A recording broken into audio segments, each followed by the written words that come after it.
Hello, ladies and gentlemen. Welcome to my parliamentary service. I come here today with a bit of authoritative, as you can see, about me. This is how I built my own constituency, my own workshop, in my own environment, my own office. I want to be set for office, and I'm doing a great job. Absolutely. What you see behind me is some of my magnificent artwork. Fortunately, you can't see. Well, I want you to see. Look at that. It is phenomenal. Look. Exit the Brexit. Call the Samaritans. Parliament. One of my paintings to the left of my shoulder. That man's surfing there. Today could not be a better day for this establishment, for proclamation news and gatherings. Absolutely phenomenal. Prodigious effort by the prominent Professor Johnson at Proclamation News and gatherings. I built this dream myself. Dreams can happen if you work hard. Like I said, make that change. Change can happen if you want change to happen. So why? Because if only farmers made stellar artwork, we'd all think and act in a considerable mannerism. We'd act appropriate, competent, not incompetent, competent, and apprehensible, not incomprehensible, apprehensible. That's why my fast muscle twitch fibers are thinking in a correct mannerism every time I speak, every time I make conversation, every time I speak. I'm an author of my own jurisdiction. Thank you all for coming through this proclamation news and gatherings. This is bona fide conservatism at its finest hour. This is a paint I've done. It's got all my family's members on it, names on it, with the 3 J's. My mum and dad give birth, made the 3 J's in our family, so we are the 3 J's. It's also a 3 J's brewery in my my constituency where I was brought up, just around the corner from a second household with my family. So I talk about that sociological change, that environment, that urban area that can bring your direction of choice into a hazardous lifestyle. Absolutely. And I finally got there. 37 years I took fighting, taking abuse, and no obligation did I accept it. We had no choice. You get given what you get given at the end of the day. You don't get divided in through the personnel, the family, the upbringing. You get put in sheltered accommodation. You get put in urban areas, as you know, and you ain't fathers, and your mother's just given birth. They're just going to put you in a cancer estate. Don't care what narcotic abusers are on the state, bullying your child, bullying your children at school, in and out of school, in and out of sport, recreations. Absolutely. Anyway, moving forward, ladies and gentlemen, thank you all for coming through. It's a wonderful, wonderful weekend. Let's not let that stop the progressive progression on proclamation news and gatherings. Thank you so much. If you want to make that change like I did, I started off with relax-uk.com. Relax UK Limited. Health, travel and wellness products since 1997. UK relaxation shops selling various ranges of products from relaxation, travel, well-being, biofeedback, sleeping and natural products. I wanted to do something to feel good about myself today. I've had a tidy up, I've had a change around, and I've got something that's 37 years old just behind me. That bamboo shelf is 37 years old, made in Spain. It's cheap and tacky. It cost around 250 quid 37 years ago. So the price that I'd probably sit in at now is, you do not know, do you? You can't jump to conclusion. Anyway, PSS alarms. It's very adequate and pragmatic work carried out. All areas are covered, including central station monitoring, provided all work done according to insurance requirements. This is a friend of mine's company. He's carried out works in Harry Kane's stepmother's house in Hertfordshire, Potts Bar. He's carried out etiquette works in Essex, such as Casbar Restaurant. He's changed over names 2 times now, so I don't know, and many more big businesses. Get a pen and paper or another phone ready to take down this number. Installation and maintenance of intruder alarms, fire alarms, CCTV, all work guaranteed and certified to SSARB standards. 24-hour call-out service can provide CCTV for pubs, clubs, restaurants, or new business setup. Secure your business. Mention Professor Johnson for an extra discount. Secure your home, secure your business. Your safety and priorities within your business and your household are paramount. So think safety, think first, secure your equity. Also, contact Tarek Khan 07908 07908 216 142 07908 216 142. Ask to speak to Tarek Khan. Tarek Khan is a very, very etiquette guy himself. Doesn't smoke, doesn't take narcotics. He's very etiquette in style, pragmatic with sense. You know, you want someone in job as etiquette in style, pragmatic sense. If you smoke in your property, smoking outside your property, you got children, you got ill mum or ill wife or ill husband, vice versa. You don't want these people ill health around your family, do you? You don't want them breathing the same fresh air as you. Just don't have them in. Get Tarek Khan in. Etiquette in his job, isn't he? Why wouldn't you have Tarek Khan? Absolutely. Get Tarek Khan to do the job. Anyway, moving forward. Before entering the road, UK roads, think safety, think first. Do not enter your vehicle under sleep deprivation or taking narcotics. Just because I had a pint of Stella Artois, had milk in it, I bet you people thought, oh my goodness, Mr. Johnson's gone AWOL again. No, I'm in my own space, my own environment. No one is going to block my vision to success. 4 years adamant, I've turned away from sinful people. And it's the circles you keep. My circle is here, providing for the democracy, being a kind gentleman, supporting people that need help. Not saying you guys need help, but some of the listeners need to hear it, what I'm saying. This is what's causing all the criminology. This is what's causing all the accidents. This is what's causing all the more work for the NHS. This is what's causing all the more work for the police. Football Sunday, football Wednesday, all kicked off. Everyone had a drink, got rowdy, violence everywhere. This is why when we've had this lockdown, this COVID, it's actually kept the criminology down. But I'm starting to open things up, give you, humanity half a chance to be humans. But you always have 60% of the humans acting inhumane because they're not really humans. They're animals. They're idiots. They're incompetent. They're inappropriate and they're incomprehensible. Yes, I'm being deadly serious. Think safety, think first. It's not thinking safety yourself, the way you act when you have a drink. Even if you're one of them people that are innocent, just going out in that environment, you put yourself at risk from others acting inappropriate. Your young daughter's going at 21, she got raped by a group of men acting inappropriate in a bar. You might be a drink at home and think, but you see the vicious circle. Have a drink at home, your daughter, your son thinks it's okay, then they go out and cause criminology. And you're letting it happen. Because you brought them up on alcohol, drink and narcotics, perhaps. I'm not saying you, but I'm just saying there's so many people in the wide world that act inappropriate. I sit here 7 days a week.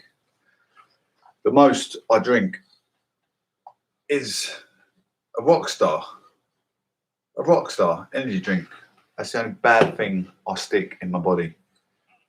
I don't eat takeaway. I went to the garden centre, posh place to go with your old folks. Nice cup of char, and I had a burger and chips. Bad food, but I haven't got an ounce of fat on my body because I eat healthy. I eat by my means. We can all do that. You don't have to overindulge. I mean, all these people in pit getting pit, but they're wasting their money on saturated fats, alcoholism, narcotics. cigarettes. I've got money in my wallet right now to go and buy cigarettes. I used to be a smoker. I had a box of 40 fags about 2 weeks ago. Got money to go and buy some, and I thought, I've given up for about 2 months now. I'm not interested in smoking. Really don't. I think, why would I waste money on something that's not going to make my life any better? It doesn't make life any better. I didn't smoke for many, many years. I smoked for about 2 years, I think. But I've never smoked for 35 years. I smoked about 2 years my whole life. And it ain't good. It ain't clever. And if I can do it, you can do it. It's not hard. It's hard to give up drinks. It's hard to give up drugs. It's hard to give up cigarettes. Well, I've done it all. And I bettered myself. I made change. I'd have aspirations in my life. I see goals. And I try them for gains. I get there one way, which way or another. I finally got the backing from the Exchequer, Sajid Javid, Bojo, Grant Shapps, Will Quince, Priti Patel, the rest of the gang are actually supporting, the rest of the government, not just Conservative, Labour, we've got Lib Dem, they're all accepting me as a person. Anyway, in culture, car incidents today, think safety, think first. Donated vehicle sleep deprivation. Check your centre mirror, wing mirror before turning accidents for safe, sufficient directional choice. Check your engine oil, water, coolant tank. Make sure it's topped up to maximum level. Check up your PSI limits, making sure your tyres are enough pressure and your tyres not bowled before entering the roads. Checking your sufficient fuel for obvious purposes. It could be an instant or closure of a road on your route to destination. Check for police safety signs. Check for speed safety awareness. Check you're going miles per hour for the road that you're on. You know when you're on A12. You know when you're on dual carriageway. You know when you're on a built-up area. Stick to the speed limits. 30 in a built-up area, 60 on a dual carriageway. I think you add up to about 70 on the motorway on the overtaking lane. You don't need to break law. Why get there in a rush? I'm not driving. I don't get anywhere in a rush. I walk to a shop. Hurts my legs some days. Could take me up to half hour to get to the shop, which is about a stone throw away out my window. But I'm not complaining. I'm sitting here still giving you good vulnerable news for the inhumane idiots that don't want to. Not as calling you idiots. You're lovely people for tuning in, but the idiots are probably the ones that are not listening but need to listen. Is what I mean. You know what I mean? I love everyone. Like I say, you're listening. You're part of the aristocracy social elite. You both preserved and observed. That's what the aristocracy social elite is, because you acknowledge good content and react in a safe mannerism. Thank you all. Anyway, I'm on Castbox and YouTube, and I appreciate everyone. A133, slow traffic in construction area. Slow traffic on A133 St Andrews Avenue both ways at Waitrose. In the construction area, a lane closure is in place. 9th of July 2021, 7 a.m. I read tabloid bullshit every day. I think, them poor people, innocent people been hit by a complete juvenile on a road, or been stabbed by a juvenile over narcotics, alcohol, which I'm explaining every day. Could happen to the likes of me, could happen to the likes of yourself. But the ones it does happen to, and you are taking it yourself, more for yourself for getting involved in the wrong stuff. I mean, don't get me wrong, we've all been young, we've all been done stupid things. I'm not innocent, I'm not perfect. We've all made mistakes in life. But that's what I'm saying. It's time for change. If everyone could just change, I just wish I could go back years and stop the bullies from being bullies. That's all I ever tried to do in my life. And bullies, they never prosper. They always get caught out in the end, but it ain't the point. I wish I was strong enough to annihilate them all, but you can't. You can't annihilate them all. You're fighting against them for all your life. Does it to the day you die. You're fighting against all these criminals. The ones that are sticking narcotics in your body. The ones that are sticking alcoholism in your body. The ones that are sticking saturated fats in your body. It's going to somehow, which way, one way or another, it's going to kill you in the long run. Heart attack, liver failure, kidney failure. So many things that's going to end your life in the end. We're all going to die in the end, but it's good to enjoy your life, is what I'm saying. Enjoy your life purely of your sex life. Honestly, the highs and lows. You look in my thing now, I'm living a single life. You must think, poor lonely man. But it's only lonely, your life, if you let it. I've got so much in my house that I've achieved. These achievements, that Parliament painting behind me is a massive achievement. That there is a massive achievement. Bonafide Conservative. All me, my brother, and my sister's name, and the Conservative flag. That's the Brexit stone. Now, I don't just sit here scratching my bum day in, day out. I'm methodically educating myself to better my horizon, to broaden my horizon. Absolutely. Hello, Green Maggie. How you doing? Free Digi Rashid. Absolutely. We're just going to move on to the done the car instance. I really appreciate everyone coming in. We're going to move on to the criminology, a bit of criminology today in Essex. Free Deirdre Rashid. Absolutely. My friend just come and said, free Deirdre Rashid. Anyway, Essex crime, ladies and gentlemen. Thank you, Maggie, for coming through. Thank you for your lovely, I love a bit of constructive, it's not constructive criticism, it's constructive information to help me provide for my show. That's what I like to call it. This is what I was talking about just frequently. Essex crime. Football fans let team down as police force to corner off Southend High Streets and make arrests. I mean, it happens not just in England, happens every football nation in every game. There's trouble in their own backyard with people, especially, England fans are quite bad. Like Turkey or Istanbul, where they fire rockets and act stupid. They go to war. They go to war rather than, our fans do go to war in such a way, rioting, fighting each other, smashing shop windows, cars, you name it, they claim it. Because you think after lockdown, with lifting restrictions, they're back to a bit of normality. The best team in the whole world's playing football. It's like 1,000 kids letting a sweet shop for the first time with pocket money. They're going to be running around ragged, causing mayhem. Anyway, most of the football fans were well behaved, but some ruined the party for others. We knew this was coming. Across Essex, there were jubilant scenes as football fans relished in England making history last night, Wednesday, July the 8th. I must admit, I was in my bedroom watching it. Our first England game I've watched for about 6 years. Every single blood vessel in my head popped. I was screaming at my phone, absolutely screaming. My heart was pounding all the way through the game. It's like I was in the game, and I haven't played football for donkeys now that long. It took 120 minutes for England to see Denmark, beating them 2-1 and landing a place in England's first major tournament final in 55 years.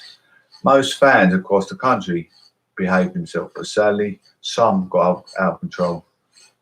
Essex police have said they were involved in a number of incidents across the country that took away from what was mostly a night to remember. I remember the years I had football.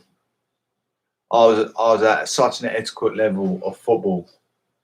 I had trials with Leighton Orient, trials with Arsenal, trials with Colchester. But my manager at the time, when my dad was having this discussion with me, he's seen my professional boxing career, and I was even at a professional level with my head injury.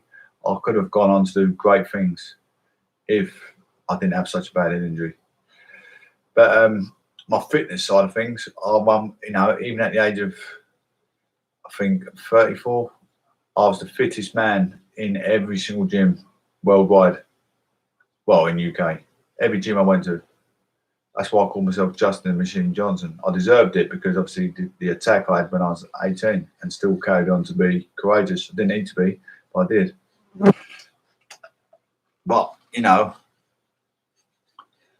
now I'm retired and being a philanthropist radio presenter, I'm giving back something to the community. So whatever, people can say this, say that, I'm not doing enough, but I'm doing more than enough. Well, more than enough. I'm giving back, saying back to the community. As a philanthropist, I've put so many hours into my shows.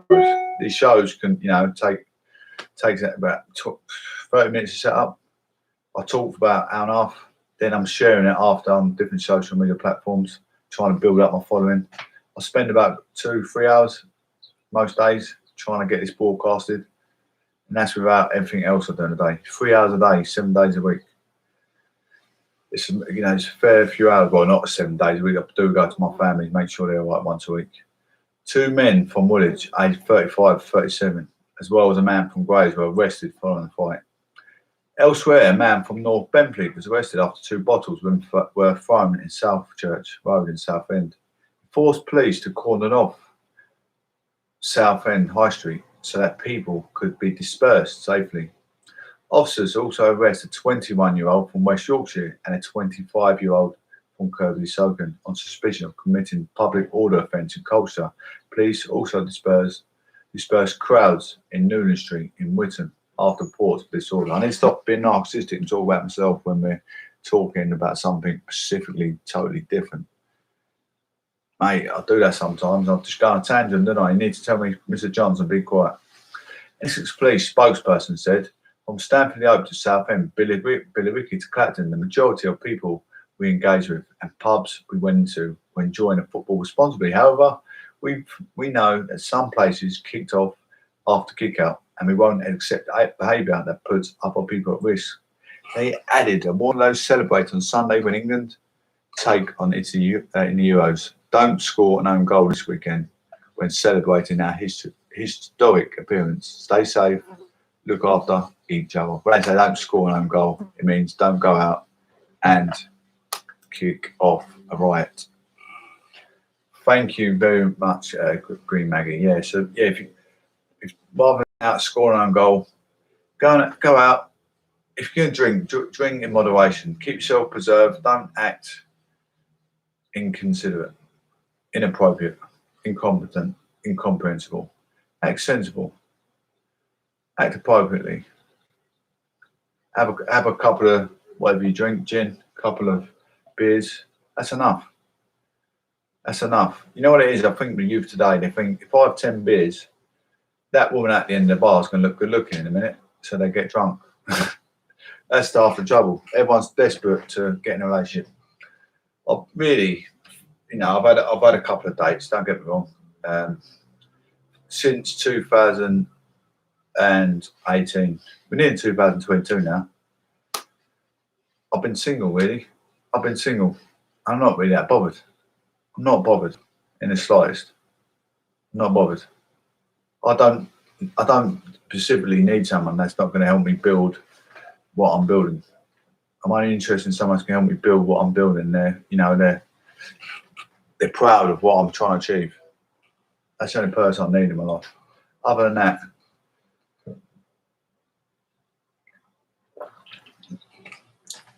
I'm not looking. I don't go to a pub. I don't socialise. I don't go from here, Tesco, get my shopping. I can now go here to my mum's, make sure mum and dad are right, and my sister, obviously got a brother, make sure they're all right, and come home. That's all. Obviously I've got my kids, but nothing I can do to tackle that family law, whatever they're playing up with. I do not know. But seeing as I was supporting the biggest judiciary in the UK, you think they'd do something, wouldn't you? Seeing as that's my most dangerous thing I do in my whole life is drink a rock star, you'd think they've done something by now. For the last 4 years, I've been just on the strongest bit of rock star, really, like 0.0%. 0.000%. So powerful, so dangerous. And I'm providing good qualitative data and evidence for the democracy to make sure we're safe. But I don't care about my own kids. It's mad, it's ludicrous, isn't it? Ludicrous. But anyway, let's get on with the news, lovelies. Oh, not going to be too loud this, but we've got a short little break.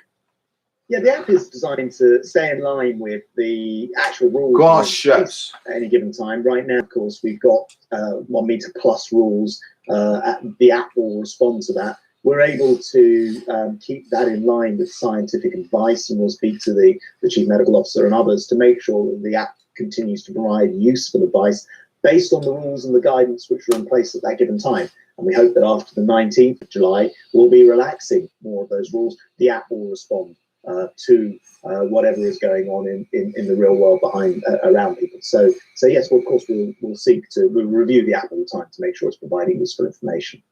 Well done, guys, chaps. Absolutely phenomenal. There you go. 19th.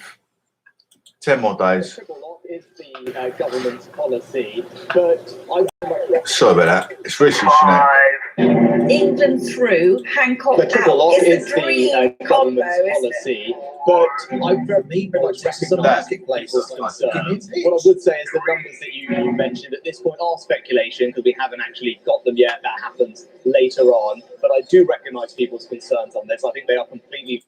The triple lock is the government's policy, but I very much recognise people's concerns. What I would say is the numbers that you mentioned at this point are speculation because we haven't actually got them yet. That happens later on, but I do recognise people's concerns on this. I think they are completely legitimate and fair concerns to raise. And what I would say, when we look at this properly at the appropriate time, that your word is the right word, fairness. That will be absolutely driving what we do, and we want to make sure that the decisions we make and the systems we have are fair, both for pensioners and for taxpayers. Well done, Rishi Sunak. Absolutely prodigious. Anyway, moving on with UK politics, ladies and gents. Let's move forward. Thank you all for tuning in. This is absolutely phenomenal. Boris Johnson criticised, well, this ain't phenomenal. Boris Johnson criticised over Mustic trip explanation. Boris Johnson has been criticised by the MP's standards watchdog for failing to promptly explain how a trip to Mustic was funded. However, he's been cleared of breaching the rules. An inquiry was launched into the Prime Minister's 2019 Caribbean holiday after confusion over who paid for the trip. I don't blame him not to oblige of answering every single query they come up with. Obviously, he paid it for himself. That's why he didn't answer.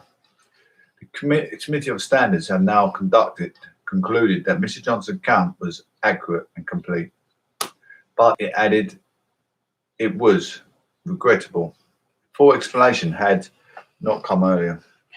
In making its judgment, the committee overruled the Common Standards Commissioner, Catherine Stone, who, having carried out the report, had concluded that Mr. Johnson broke the rules by having not fulfilled conscientiously the requirements to register donations. The committee, made up of MPs and members of the public, said it reached a different conclusion after receiving additional evidence. It's crazy, isn't it, what politicians get accused of? Then you've got narcotic abusers getting away with everything.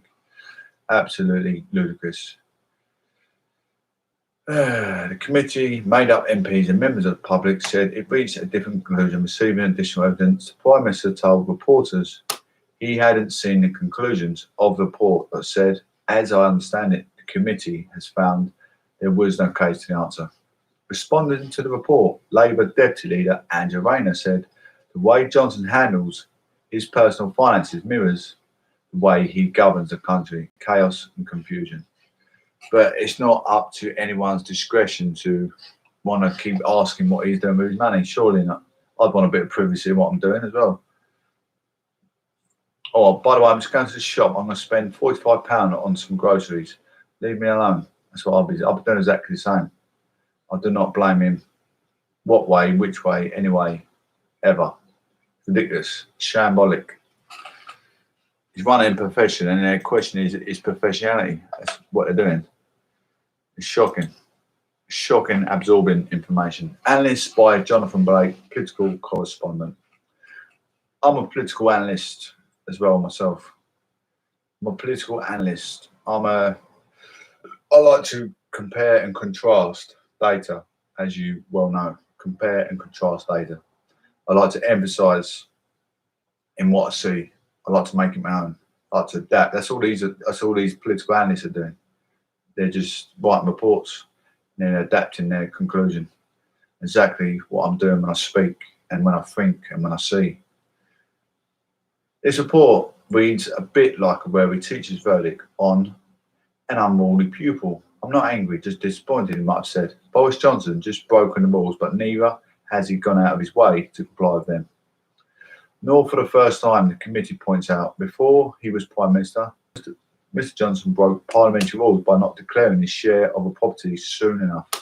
And his own standards advisor said he acted unwisely over the refurbishment of Downing Street flat. His political opponents claim It's a pattern of behaviour that makes him unsuitable to govern.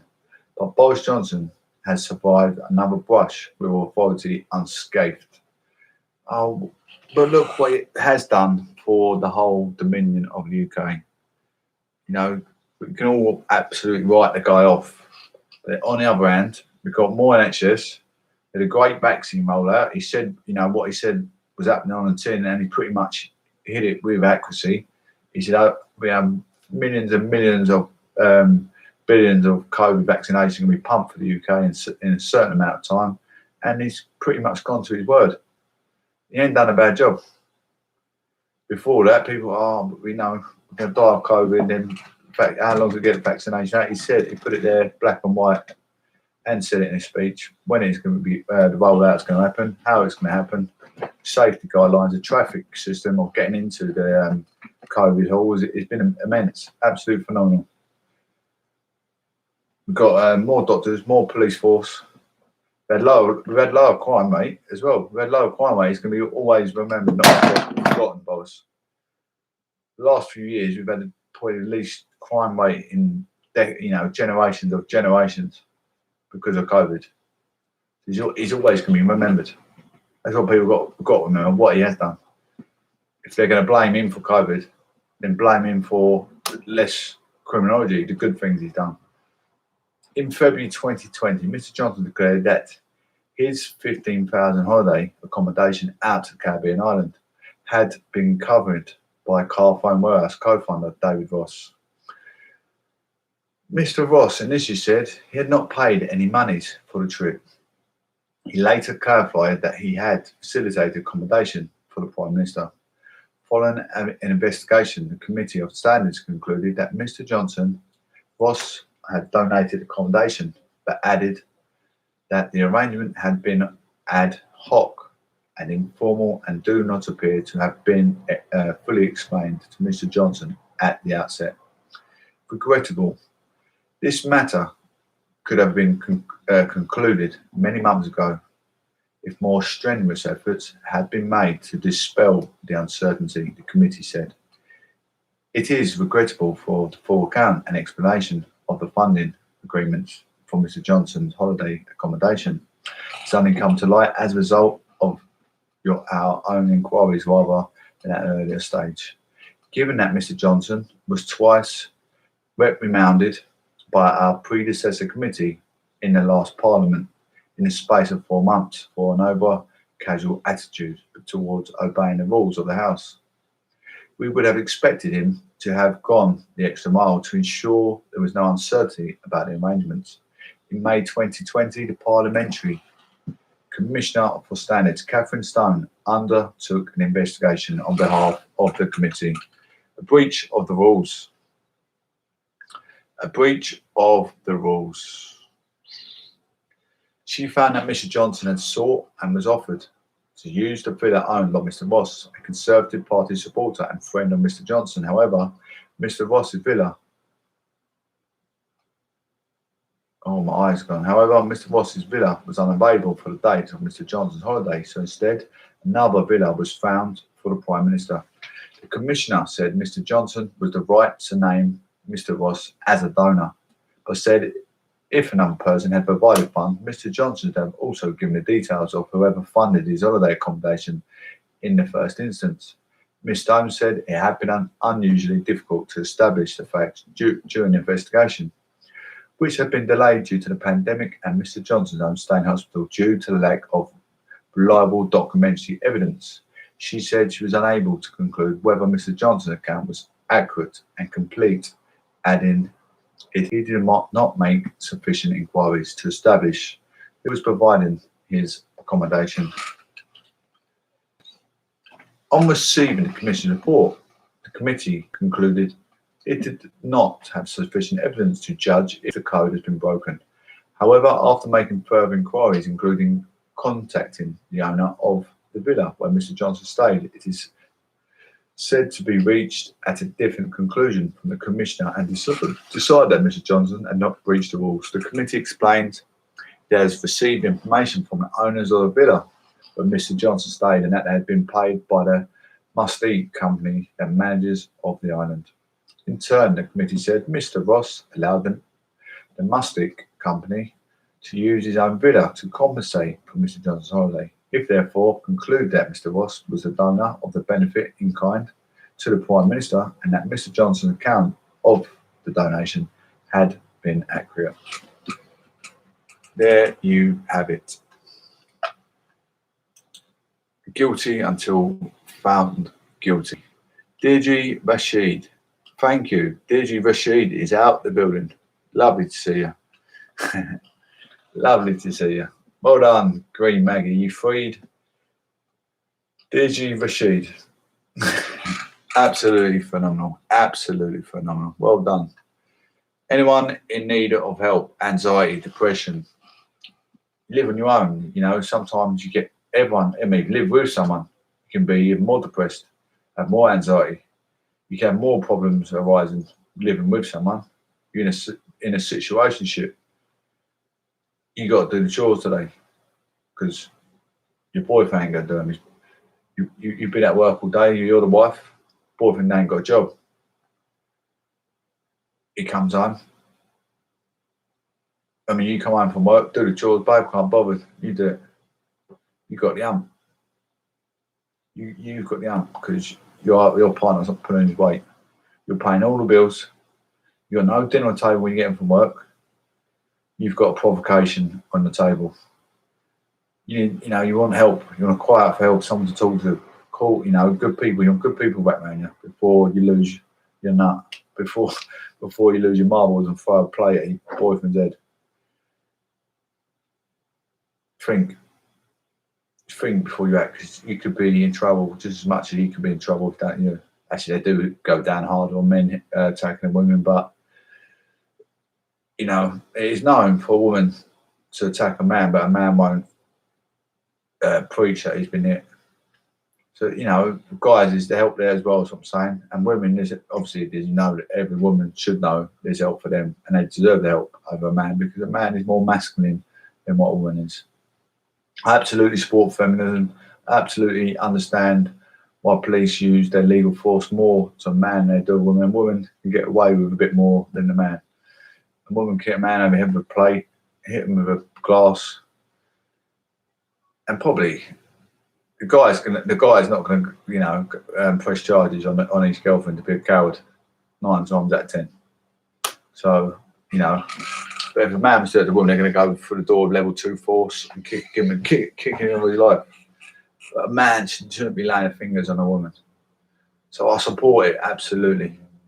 I support it. I've been in a situationship in the past. We all, everyone. You don't go through, all your life of living from young age to growing up. You have relationships when you're in primary school. Well, you think you got a relationship in high school. Split up. One, you don't see eye to eye. Just like chalk and cheese. You got to find an exit. You're not getting on, so you say piss off, or sorry, my language. You say them sort of words at each other, and things get thrown at you. Then that's caused you to be revoked. You just throw, I don't know, say cricket ball at your kneecap. Cricket ball with your kneecap's going to hurt. So I'm going to think, what can I throw at her? But I don't know if I cricket ball because it could damage her.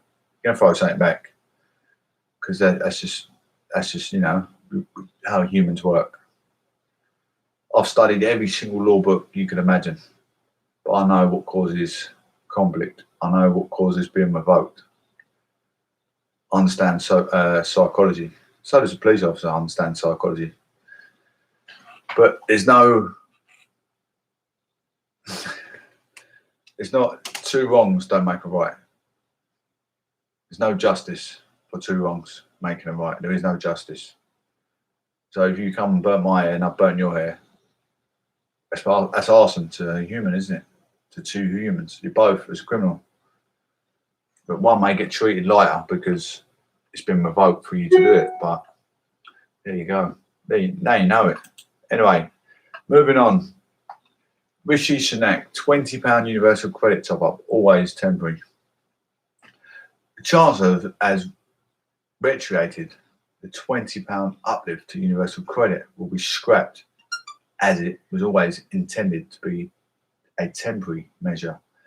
Campaigners says the payments worth around £1,000 a year have stopped some from falling into poverty. Labour leader Sir Keir Starmer said taking the payments away was simply wrong in principle. The decision has also been criticised by prominent Conservatives. Universal credit is claimed by more than 5.5 million households in the UK. It was introduced to replace 6 benefits and merge them into one benefit payment for working age people. The £20 top-up was extended by 6 months in March, and Labour has called for it to continue beyond the autumn.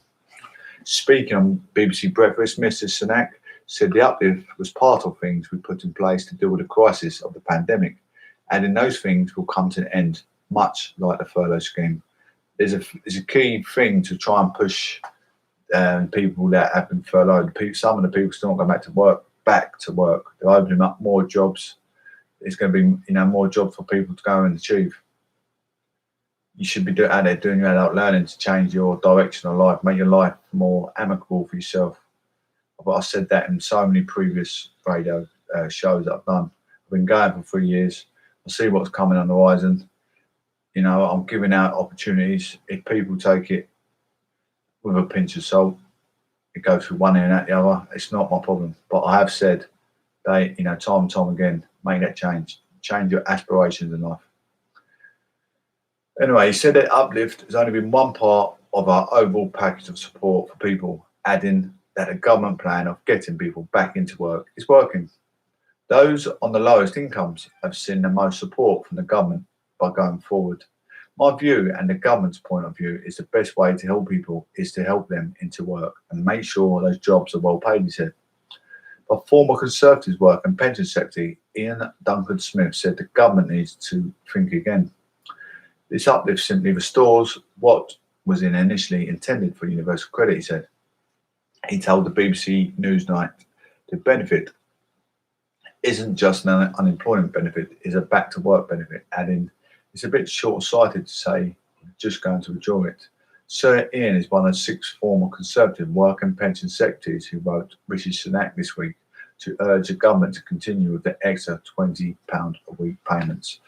On Wednesday, the Work and Pensions Secretary, Teresa Kofi, told MPs the payment boost introduced during the pandemic would face adjustment. Ms Kofi said the change had been a collective decision by ministers. Speaking to the Work and Pensions Committee, she said, ahead of October, we'll start communicating with the current claimants to make them aware that will be being phased out and that we'll start to see an adjustment in their payments. Labour leader Sir Keir Starmer claimed the proposal would hit 6 million families. He said the cut amounts of around £1,000 a year for them, and it's a difference between paying the bills and not being able to pay them. He admitted that keeping the extra payments would have tax implications, saying tax raises may well be part of the answers to this. He said Labour was working on their policies for social security reform, a fully costed offer for the British people. Paul Johnson from the Institute of Fiscal Studies said up to the quarter of the working age population are entitled to some universal credit. It will be a big shock for people who got used to what has been a really significant increase in their benefits, particularly for those who are childless. It's a very large fraction of their total income. If you're out of work and childless, you're probably only getting around £80 a week, he told BBC Politics Live. Triple lock change. The Chancellor has hinted to that the government could end the triple lock on station pensions as he faces pressure to rule out a predicted 8% pay rise next year. Mr Sunak admitted there were concerns over the government's pension triple lock, which increases state pensions in line with the rising cost of living seen in the Consumer Price Index, CPI, measure of inflation. Increasing average wages of 2.5%, whichever those three is the highest. Official forecasts suggest that a link with earnings growth could mean bumper rise in the amount of paid in April 2022 and the cost of government $3 billion than previously expected. He just said the decision on pensions would be based on fairness for pensioners and for taxpayers. The government spends around $100 billion on a state pension every year. just over 10% of all government spending. Sir Keir Starmer, the honourable gentleman from the opposite side of the fence, he said there was an anomaly this year causing an 8% rise, but this shouldn't be used by the government to break the commitment to the triple lock. Thank you, you absolute observant, wonderful people of listening. If official forecasts are correct, UK state pension could rise by 8% in April next year. The triple lock policy means the amount to be paid pensioners rise in line with the highest of inflation, 2.5%, or average earnings.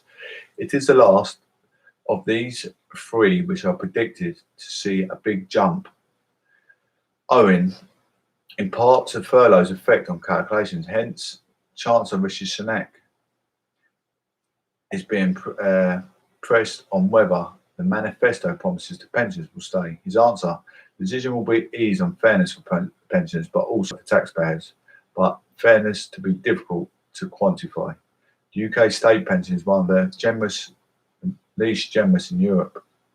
Many women have had less opportunity than men to build up pension income. Life expectancy is so low in some areas that people living there may see a little of retirement.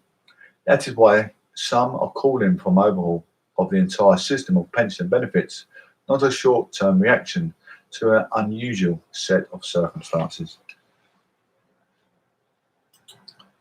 Did anyone see me do a live sketch 2 days ago when my hands were absolutely cramped up because of my Raynaud's? What a bad episode that was. My hands are, that's why I'm trying to, I used to do a lot of handwriting and a lot of artwork. My hands are absolutely shambolic.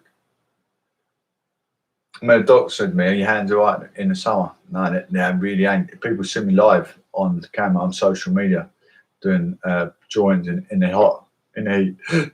My hands, I've had it. Arthritis, secondary Raynaud's disease, bad blood circulation. My hands have had it. Absolutely shot to bits. Anyway, moving on.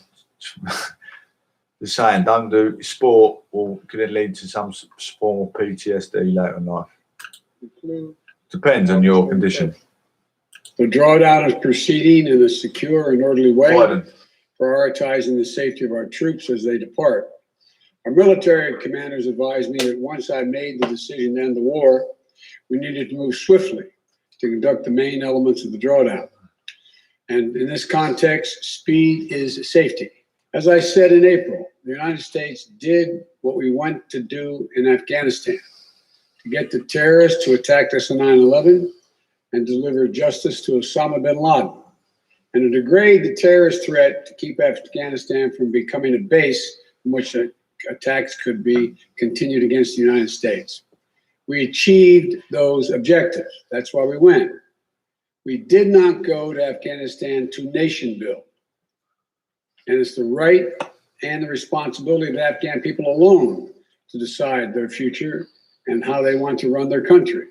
Is the Taliban takeover of Afghanistan now inevitable? No, it is not. Because you have the Afghan troops have 300,000 well-equipped as any army in the world, and an air force against something like 75,000 Taliban. It is not inevitable. Taliban, Mr. President, you trust the Taliban, sir? Is that a serious question? It's absolutely a serious question. You trust the Taliban? No, I do not. The Taliban. No, I do not trust the Taliban. It's a silly question. Do I trust the Taliban? No. But I trust the capacity of the Afghan military. The Afghan government and leadership has to come together. They clearly have the capacity to sustain the government in place. The question is, will they generate the kind of cohesion to do it? Will the United States be responsible for the loss of Afghan civilian lives that could happen after the military exit? No. It's up to the people of Afghanistan to decide on what government they want, not us to impose the government on them. If this isn't a mission accomplished moment, what is it in your No, view? there's no mission accomplished. How much The mission was accomplished in that we got Osama bin Laden, and terrorism is not emanating from that part of the world.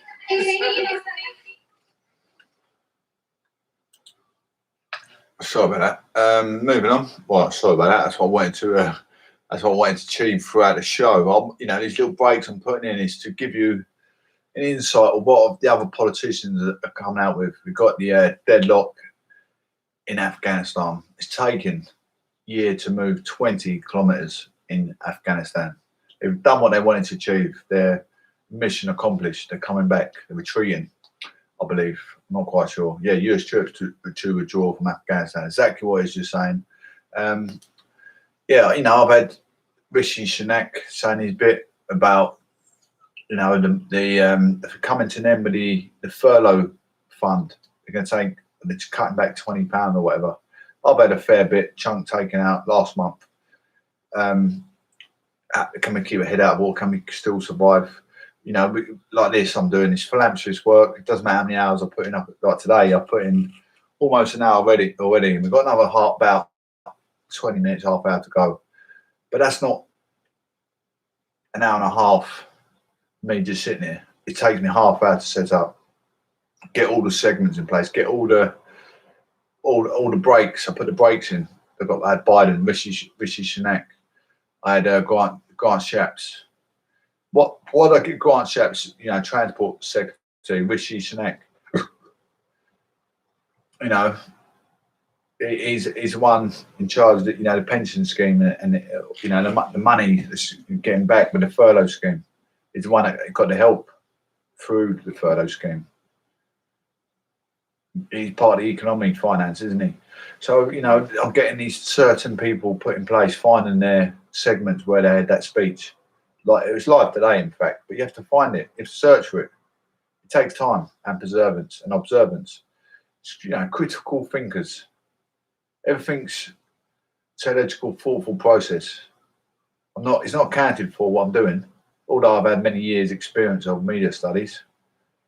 But I'm a proven article that tabloid and broadsheet journals and putting everything in a methodical approach to the correct date. When it comes to the end of the month, I'm like, yeah, it's the last Monday of the month, or it's the last Sunday of the month. I'm giving you exact dates. And, you know, it's good. I'm giving everyone advice, critical advice that you need in your everyday today routine. It could be your boy's birthday for the week, but you don't know what day of the month is. Sometimes you forget, didn't you? Like, oh yeah, Mr. Johnson just reminded me. Thank you, Proclamation and Government. Or I've got a dentist appointment a week later. On the 6th of next month, but you forgot to come up to the end of the month. But I'm acknowledging that's the last day of the month. There you go. Them little things. It's all help in hand, all help in a virtue in the right direction. But there's no thank you. You know, I know you listeners are thankful, but I mean, there's no thankful to. Let's get Mr. Johnson a cheap break to go out with his mum or his sister to a restaurant. Just give him a break. Well, I get there in the end. I do get what I need in the end. I'm not being mistaken or ungrateful. I really ain't. But I'm just saying, like, you know, people think they're hard done by in life. Everyone's hard done by in life. Doesn't matter what job you do. If you've got no legs and you've got no arms, but you're still doing what I'm doing. Obviously, my hands and my feet are pretty, you know, next to nothing useless. They get worn down to the last limb, but I'm still here. I still hobble about. I still get about. I'm not giving up, and neither should you guys. Neither should you guys. Now I've got X amount of use in my hands and legs. Well, that, you know, end up with gangrene in my arms and feet fall off. 2 seconds, guys. Hello. Yeah, hi there. Yeah, I'm fine, thank you.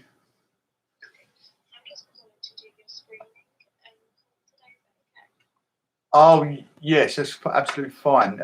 Yes, where are you calling from, sorry? What about that?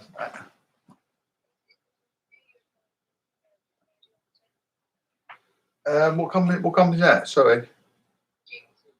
I'm not sure what that is.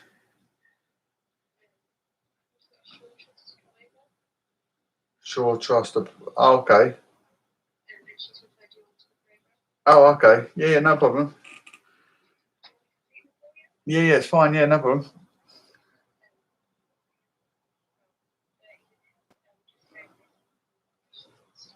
Yeah. Yeah, okay. Yeah, no problem.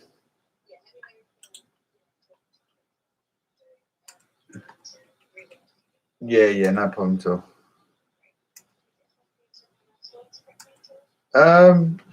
I do.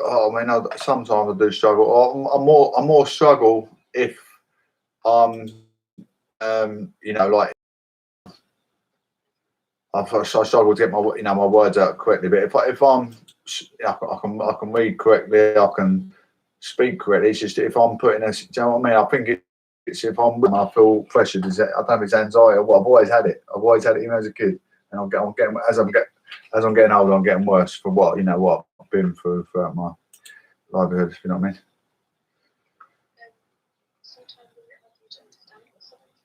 I mean? Yeah, sometimes because I've got so much going on in my life. Sometimes 300 in Northern Ireland. Sorry. A £10,000 fine has been issued after hundreds of football fans celebrated England's Euro 2020 semi-final win over Denmark in a street in Bristol. Officers say loud music was being played from two properties in Gloucester Road and the gathering had blocked the road. It's reported England's players are planning to make a large donation to the NHS when prize money is paid to them for their run to the Euro 2020 final. If they win on Sunday, the FA would receive around £24 million, with £9.5 million going to the players. In the city a short time ago, the FTSE 100 was trading up 52 points at 70.82. The pound buys $1.38 and €1.16. And the weather, sunny spells with scattered showers across the east and southeast with a risk of thunder, a high of 21. From Global's newsroom, I'm Tim Humphrey. What's that? The website's totally down. Dev's web hosting business urgently needs a senior systems engineer if he wants to keep his clients on Cloud9. No, don't worry. We'll get it sorted. Indeed can help him click with the right person with video interviews. I need Indeed. Indeed you do. Schedule and conduct video interviews easily, all on Indeed. To start hiring, visit Indeed.com/try today. This is LBC from Global, leading Britain's conversation with Sheila Fogarty.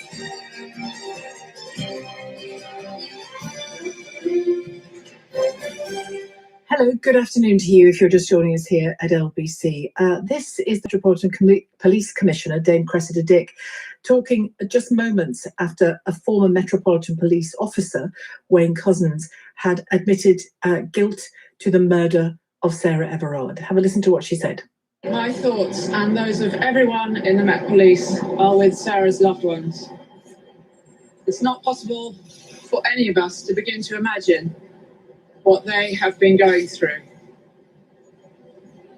I was able to speak to them earlier today and say again how very sorry I am for their loss and for their pain and their suffering.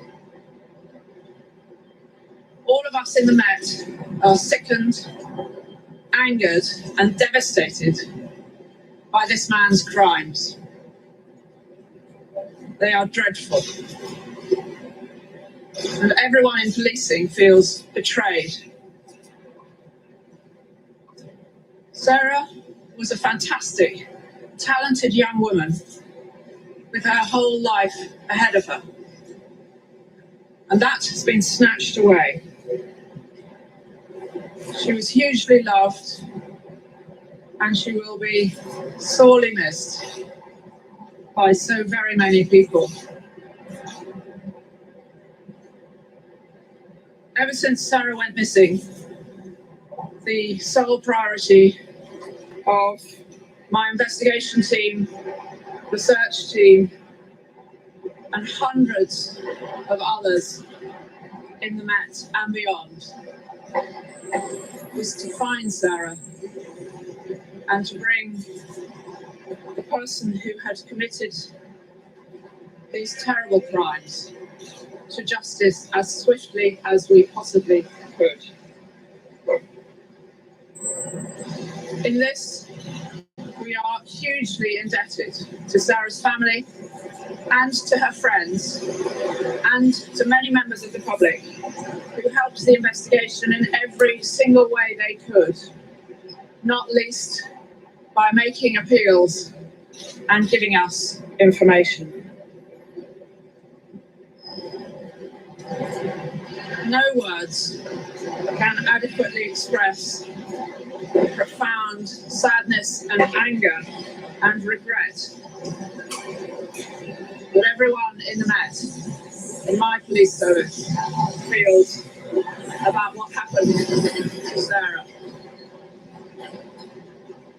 Today, as every day, our thoughts are with Sarah, with her family, with her loved ones, and they always will be.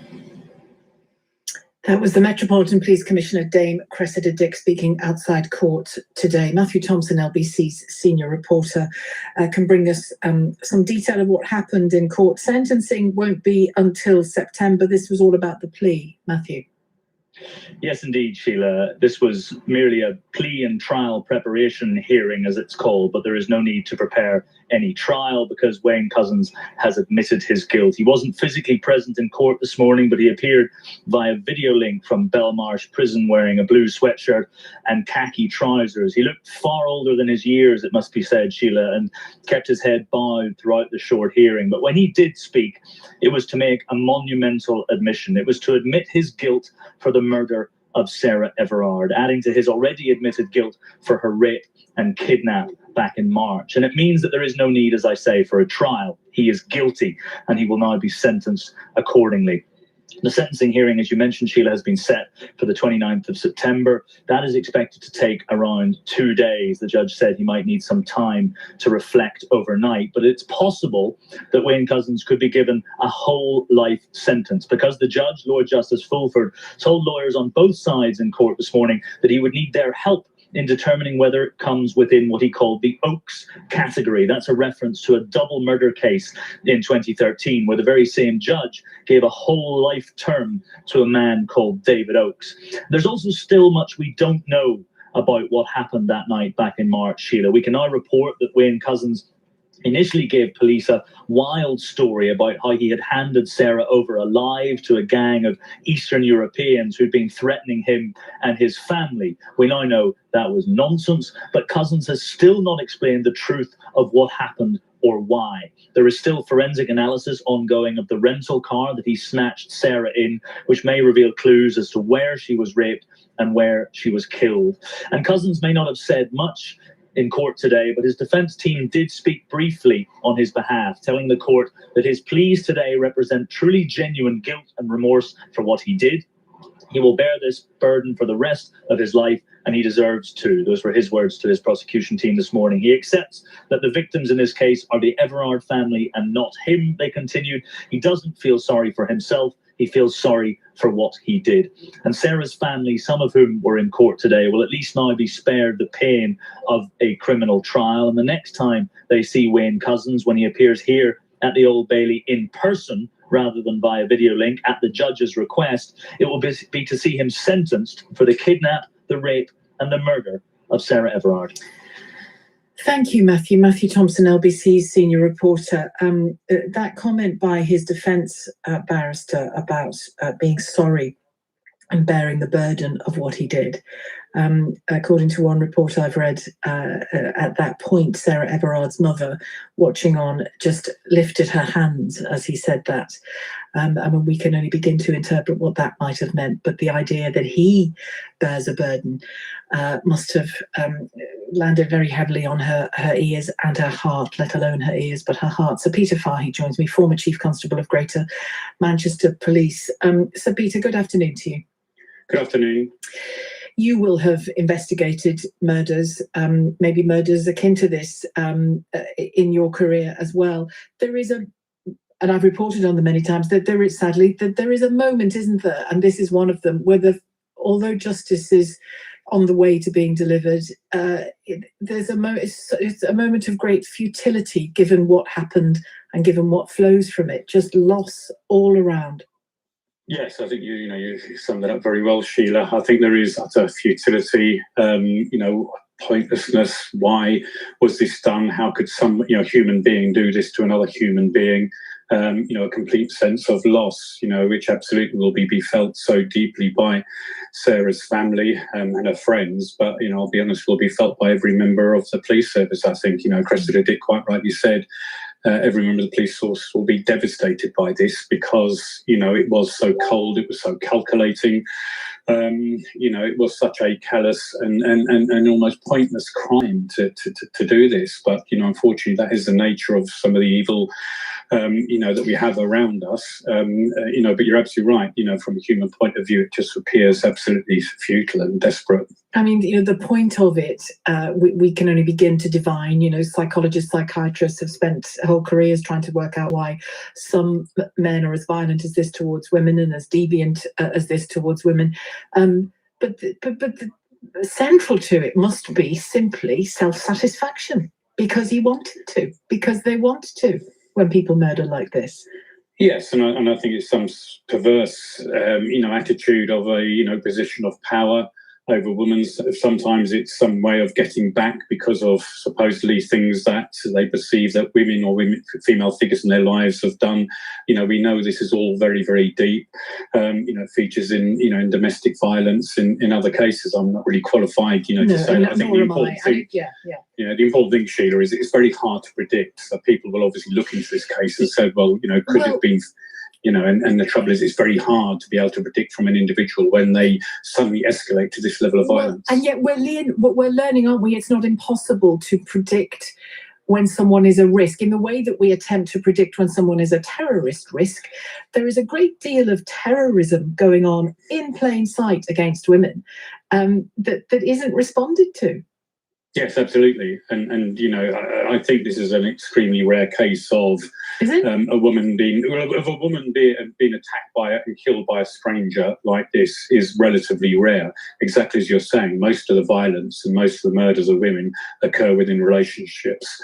And the fact is, while this is a very rare and unusual case, undoubtedly women will see it in the context of absolutely the wider issue of violence against women and the failure of the criminal justice system to deal with it. But we do see time and again, look at Libby Squire, look at the case of the two sisters whose murderer was brought to justice the other day, Nicole Smallman and Biba Henry. Look at those cases and look at the men who killed them and what they were doing online in their own relationships. There is predictability here, Sir Peter. There is some predictability, but it's, I don't think it's complete science, and absolutely more research needs to be done on it. And I think you're absolutely right as well. We don't understand what is the impact of some of the extreme sexual images and extreme violence that we, more and more people are being exposed to on the internet from a very young age. But the fact is, over history, we've seen these sorts of cases. I think the police will want to look into the background of this man. They'll want to absolutely question colleagues or say anything at all which could have predicted that he would turn out this way. But we also have, and again, I'm not holding you or your former force personally responsible or anything like that, but we also have, just earlier today, I noticed on Twitter, and I tweeted about it, a Daily Mail headline: National Crime Agency worker is jailed for 10 years after he had sex with a 13-year-old girl. Well, he didn't have sex with a 13-year-old girl. He raped a 13-year-old girl. And that kind of language, I know that's a Daily Mail headline, but it's also, I know from interviewing people over the years, from overhearing men over the years, from people just talking, this is the language they use. You look at the, I don't need to tell you about the Rotherham, Oxford, Bristol cases. These girls, these vulnerable, victimized, abused, exploited girls were described as having sex with 50-year-old men in chip shops.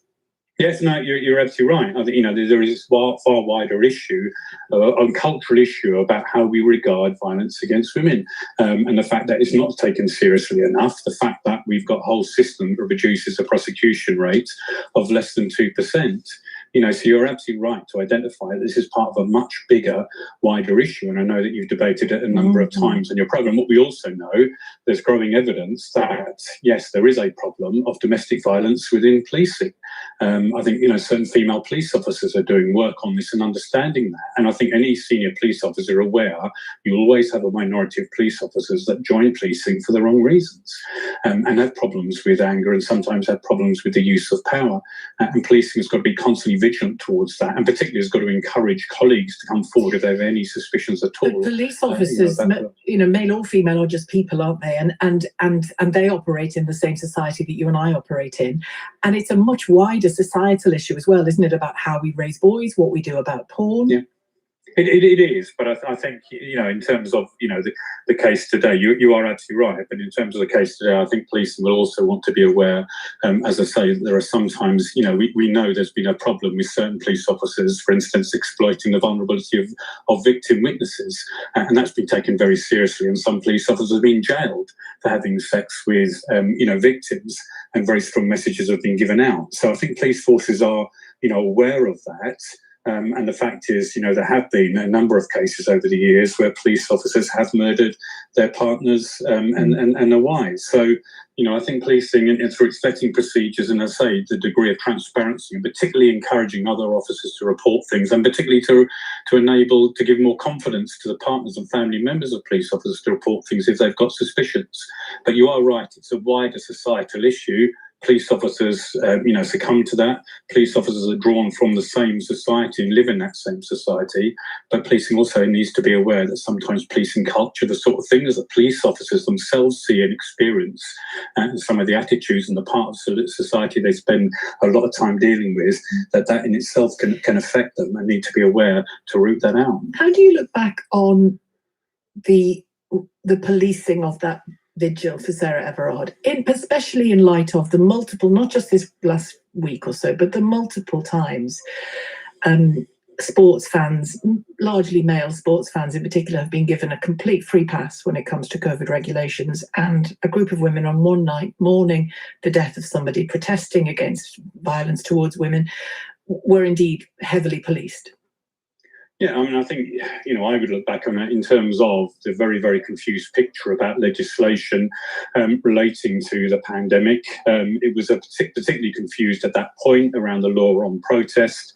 And obviously, it's changed since. There is, for instance, the other night, there are certainly pictures on social media of police officers taking very direct action against some people who are breaching the regulations, so celebrating the football. But you are absolutely right. You have to see what happened at that vigil in the context of the wider issue against violence against women at the very low level of confidence. And women being silenced. Justice. Yes, whether that was the intention or not, that's how it looked. It looked like the police were trying to silence women who were protesting about women not just being silenced but being murdered. Yes, absolutely, and I just don't think there has been enough recognition of how fundamental the issue is. When you have a system, to repeat myself, which has a prosecution rate of less than 2%, just setting up task forces and new initiatives and new targets, it's not going to make a fundamental enough difference. The fact is, the vast majority of female victims do not come forward and do not, in effect, to put it very bluntly, like the product the criminal justice system is offering as a means of getting justice. And you have to fundamentally address that, as well as all the wider cultural issues that you've talked about, and the wider issue about the impact of material on the internet. Thank you very much for talking to me today. Sir Peter Fahey, former Chief Constable of Greater Manchester Police, between 2008 and 2015. There is a lot to talk about. It is a day, as the Crown Prosecution Service spokesperson said, it is a day more than anything to remember Sarah Everard and her family and the pain that they have to live with forever, the burden that they have to live with forever, never mind the burden that Wayne Couzens talks about bearing through murdering her.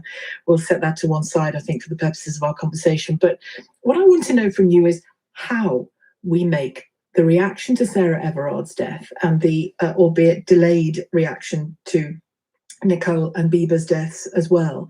How do we make our reaction to those deaths, our response to Jess Phillips reading the names of women murdered by their partners or former partners in Parliament, reading those names out, that litany of names, growing by the year? How do we make our reaction to that count? How do we What do we do to make a difference? 0345 6060 973, the number to call. You can text 84850. You can tweet at LBC. Certainly the case of Bieber Henry and Nicole Smallman, you can see from what the perpetrators' online activity showed that there is a dangerous, and misogyny is too easy a word to use because people often think it's just about whistling in the street or something, but there is a dangerous seam online, a really active seam online of hatred towards women from men who use it, don't see women as full human beings to be met, to be respected, to potentially be intimate with. They see women as commodity in relation to them, and that's it. That's part of this problem, and that links to pornography as well, the use of violent pornography. So where do we begin with all of this? What do we do so that our reaction to murders such as the murder of Sarah Everard actually amounts to something? 0345 6060 973, the number. You can text 84850 or tweet at LBC. How do we make change? It's 1:22. LBC.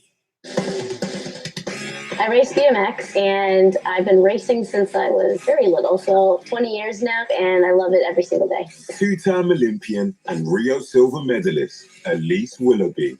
You have to push your body to the absolute limits, but do it in a way that is within your body's capabilities. I choose to use Clean Athlete because I want to compete clean, and every single product of theirs goes through a testing process that makes it NSF certified for sport. Support your training with Clean Athlete Sports Supplements. NSF certified for sport for 100% peace of mind. Shop now at cleanathlete.co.uk. A lovely backhand down the line. Couldn't have placed it better. He's looking so cool and relaxed out on court today. So I'm arriving in an all-electric Jaguar I-Pace this morning. That might have something to do with it. Luxurious interior, front zone, climate control, Meridian sound system. The all-electric I-Pace from Jaguar, official car partner of the championships, Wimbledon. We can all do our bit for our environment. You can now recycle soft plastics like crisp packets and bread bags at Co-op. All you have to do is clean it, scrunch it, and Co-op it. Co-op is what we do. Selected Co-op group stores. For more details about which plastics you can recycle with us, just go to coop.co.uk/soft-plastics.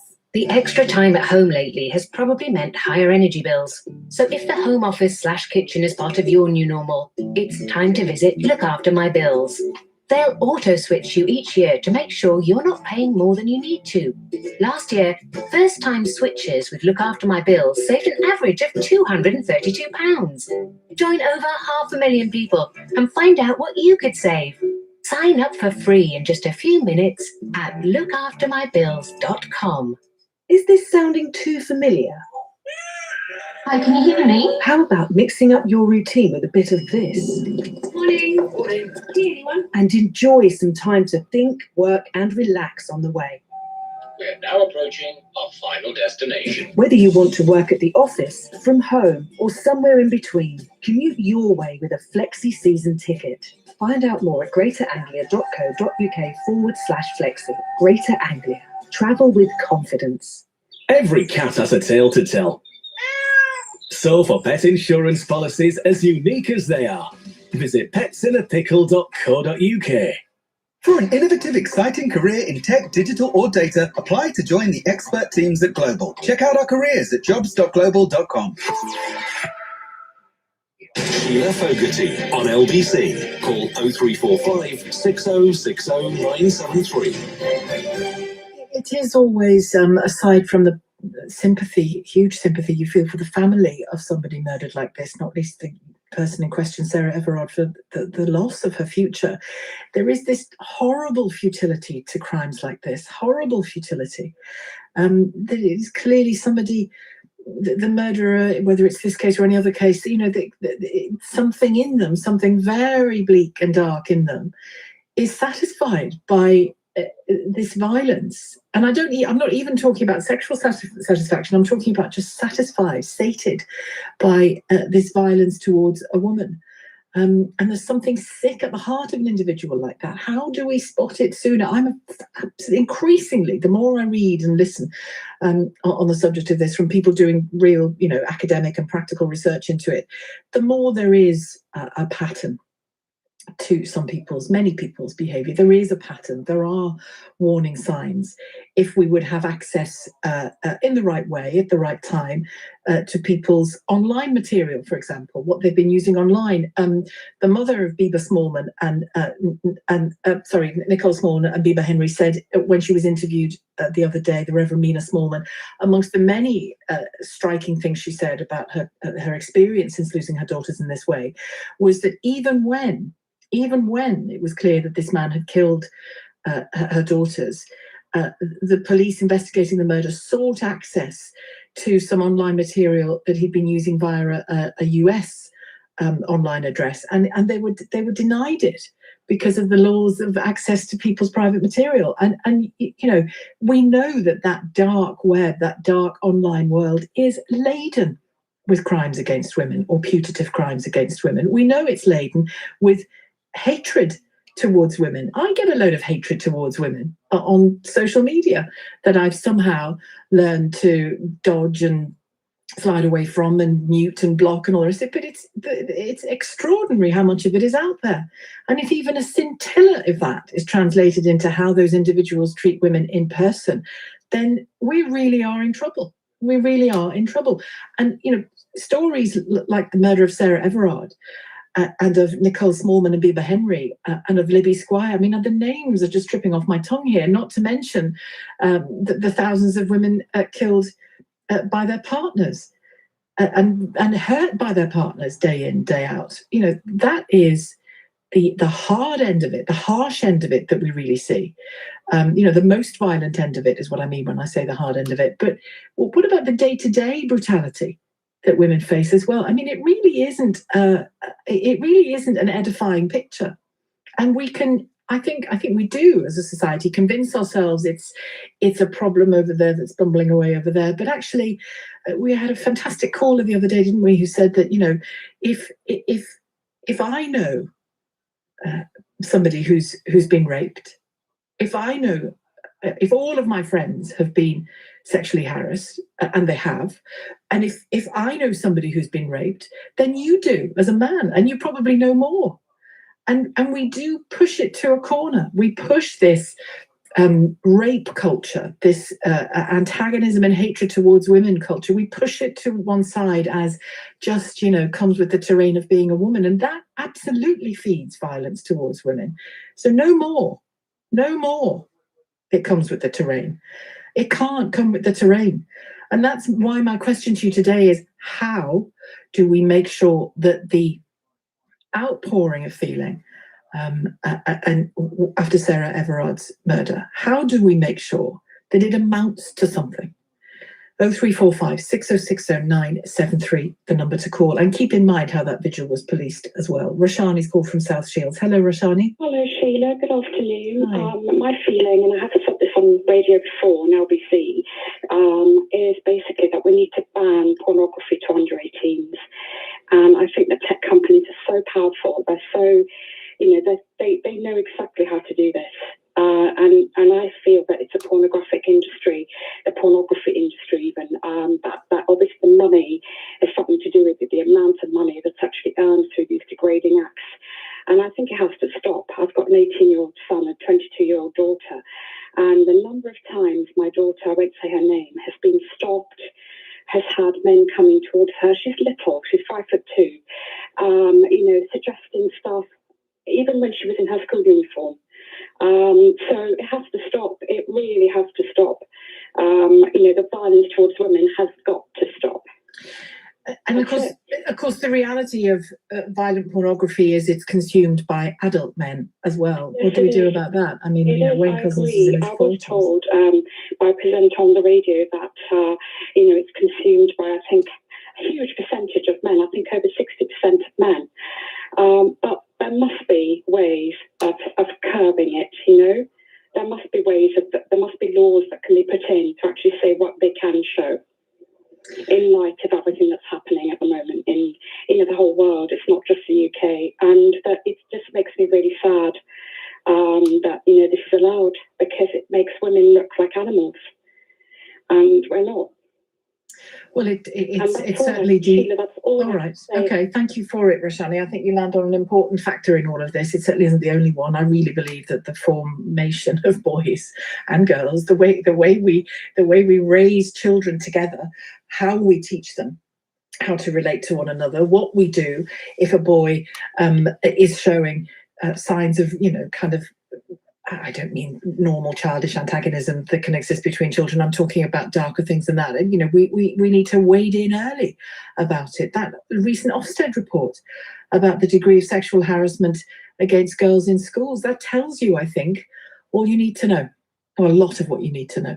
How do we make sure that the reaction to Sarah Everard's death amounts to something? 0345 6060 973. Where do you say change needs to come, and how? The how is more difficult, isn't it? 84850, the number to text. You can tweet at LBC. It's 1:32 now. Let's get some headlines from Tim Humphrey. The Met Police Commissioner has apologised to Sarah Everard's family, saying everyone in policing feels betrayed. Wayne Couzens, a serving officer, has pleaded guilty to murdering the 33-year-old as she walked home from a friend's house in South London in March. Labour has compared proposed changes to the NHS COVID app as like taking batteries out of a smoke detector. Officials are looking at ways to make it less sensitive over concerns high numbers of people are being told to self-isolate. Travel firms are seeing a surge in bookings after the government relaxed quarantine rules from amber list countries. Skyscanner reported a 53% increase in online searches for flights after yesterday's announcement, which comes into force from July the 19th. The weather, sunny spells with scattered showers across the east and southeast with a risk of thunder, a high of 21. LBC. London. Let's get our COVID-19 vaccinations sorted. If you're 18 and over, you can book right now. Or if you're over 40, you could get fully vaccinated faster by bringing your second jab forward. Just visit nhs.uk/COVID vaccination today. The sooner, the safer. Every vaccination gives us hope. Would your cat like peace of mind from Pets in a Pickle Pet Insurance? That's a yes from her. Visit petsinApickle.co.uk. Nothing compares to a real holiday, especially when you know that everything is taken care of. The TUI Holiday Promise puts flexibility first with free changes, plus exclusive testing packages from just £20 per person. Book your summer holiday with confidence. Nothing compares. TUI. Discover your smile. Atoll protected. Booking T's and C's apply. Free changes up to 28 days before travel. Selected holidays. See website for details. Tonight's Euro Millions jackpot could make your dreams come true, but not the dream where you're naked at work. No, the one where you're relaxing on your own luxury super yacht. Tonight's Euro Millions jackpot is £14 million. Euro Millions from the National Lottery. Play on app, online and in-store. Estimated jackpot. Account terms, rules and procedures apply. Players must be 18 or over. So I called me mate Tom and I said, I'm waiting for me Chinese to be delivered. What are you up to? And he said, I'm waiting for me car to be delivered from Cinch. I said, oh, Cinch. And he said, yeah, Cinch. Like you said, Cinch lets you buy a quality check used car online with a 14-day money-back guarantee. And I said, delivery included right to your door. Yeah. Oh, speak of the devil. That's my lemon pepper chicken. And he said, nah, that's my tasty motor. You're in the driving seat now, Britain. Cinch. Cars without the faff. UK mainland delivery only. T's and C's apply. I'm sorry. You have progressive memory loss. When you hear these words, the outlook is bleak. But at Recognition Health, the brain and mind experts, we're working to change that. Volunteer for our clinical studies to receive free access to a new generation medication, as well as comprehensive medical screening. With your help, we can change the future of MCI and Alzheimer's disease. You have progressive memory loss. But here's what we can do. Go to brainandmindexperts.com. It's hard to imagine. It's already been over a year since COVID entered our lives, changing the way we live and affecting all of us and our families in so many ways. If your marriage has become strained during this time and there's no hope of saving it, Cordell & Cordell is ready to help with experienced divorce solicitors for family law advice and dedicated legal help. Visit cordellcordell.co.uk today to schedule an initial consultation. cordellcordell.co.uk, a partner men can count on. Sheila Fogarty on LBC. Call 0345 6060 973. Thank you so much for all of your calls. I'll get back to them in just a moment, but I want to reflect as well on a couple of the other news stories of the day, not least the NHS COVID contact tracing app used in England and Wales, and what might become of it beyond July the 19th. Transport Secretary Grant Shapps has said it could be tweaked. The app detects the distance between users, as you probably know, and the length of time spent in close proximity. It's currently 2 meters or less and more than 15 minutes. But you know, probably from your own workplace, your own family, your own working life, that loads and loads of people are having to isolate because of the increasing rates of COVID. Dave Critchley joins me, executive chef and director at Luban Restaurant and Bar in Liverpool, who, like many, many others, have had staffing issues because of the app, because of the virus in the app, I suppose. Dave, good afternoon to you. Good afternoon. How are you? I'm all right. Yeah. How bad did it get? Yeah, it's been a tough old time for hospitality, and us specifically.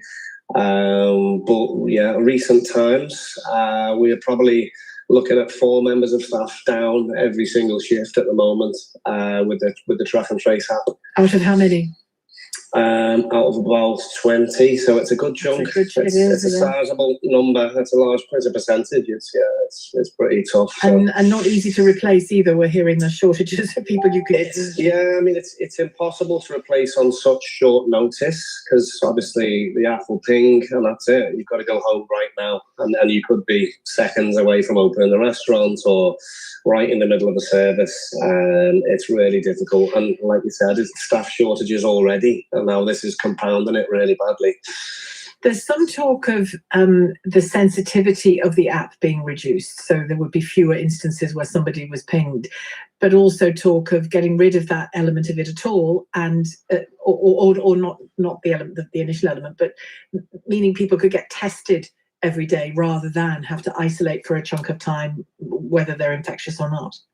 Yeah, I mean, that would be a massive improvement from where we are at the moment, because obviously there's lots of people out there who are healthy and fine to work but have to isolate for 8 days, and we totally get it, and we do everything that we are advised to do as a restaurant and as an industry. We've tried to follow every single rule to the T.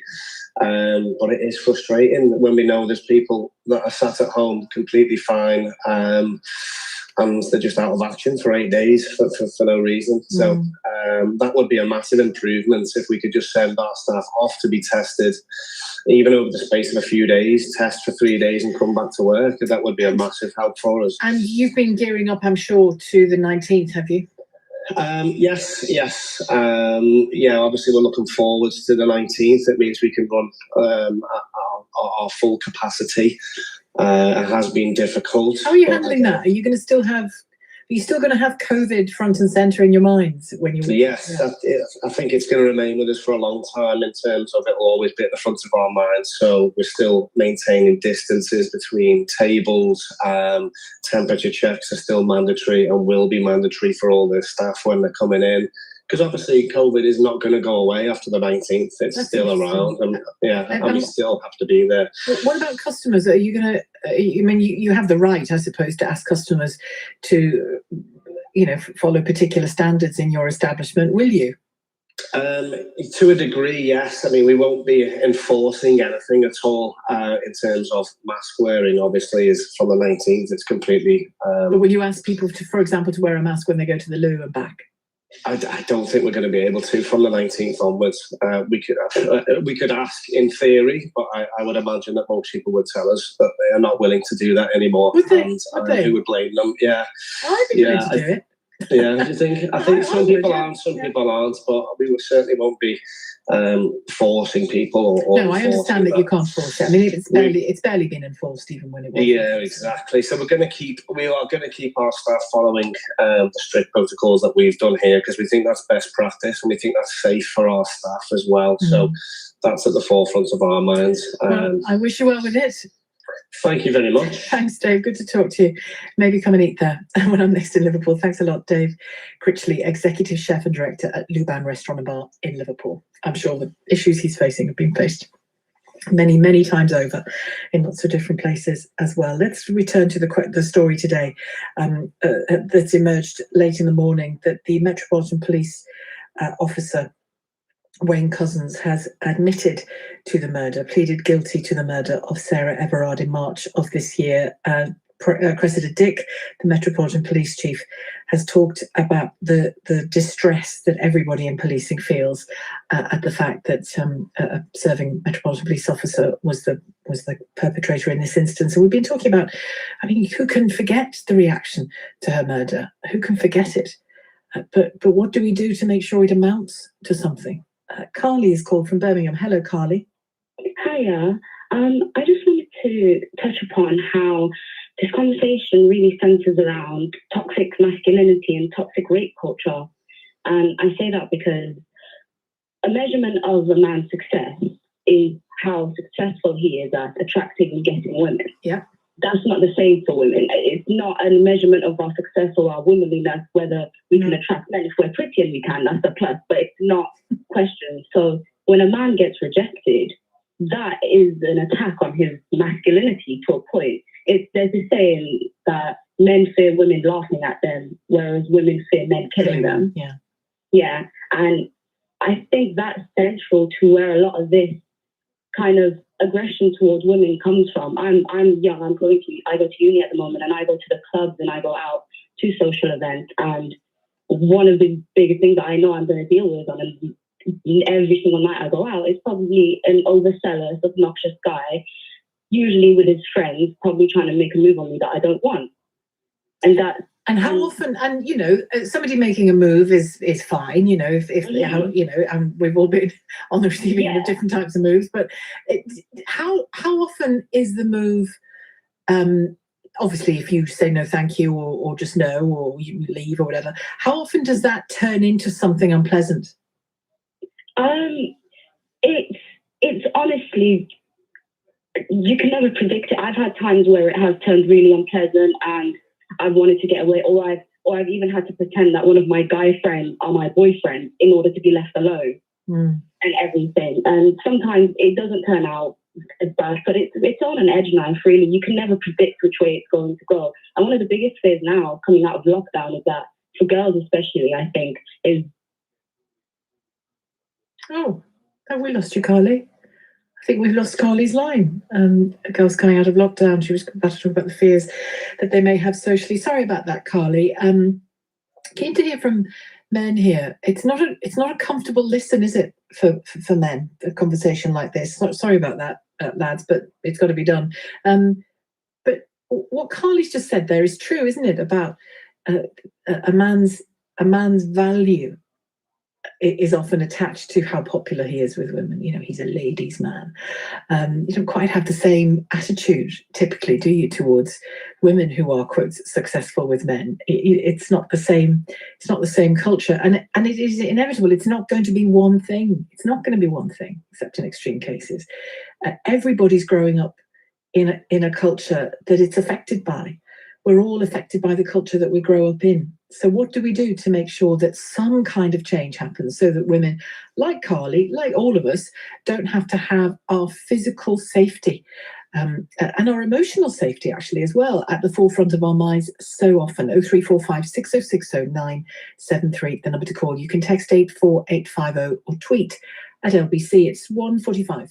New to LBC, Camilla Tominey. Hi, I'm Camilla Tominey here on LBC. Join me on Sunday afternoons from 4. We're going to get rid of face masks. Thank goodness. I have absolutely hated wearing face masks. We're at the end of this now. We're always going to have to live with COVID. But the point is, if it isn't overwhelming the NHS, then we really must now go back to normal. New to LBC, Camilla Tominey. Join me on Sunday afternoons from 4. LBC. Leading Britain's conversation. Stay on stamp duty holiday with Galliard Homes and save up to £15,000.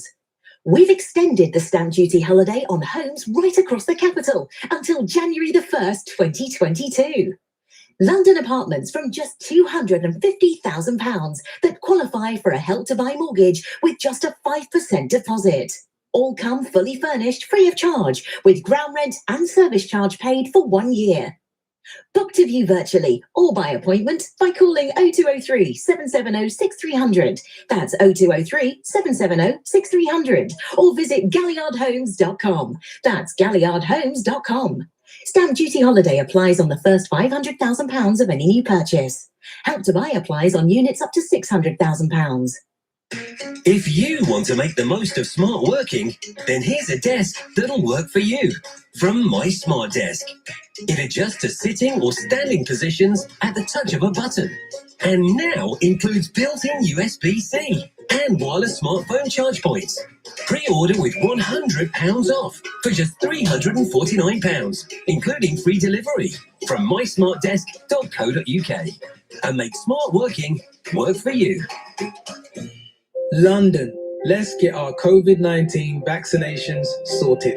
If you're 18 and over, you can book right now. Or if you're over 40, you could get fully vaccinated faster by bringing your second jab forward. Just visit nhs.uk/COVID vaccination today.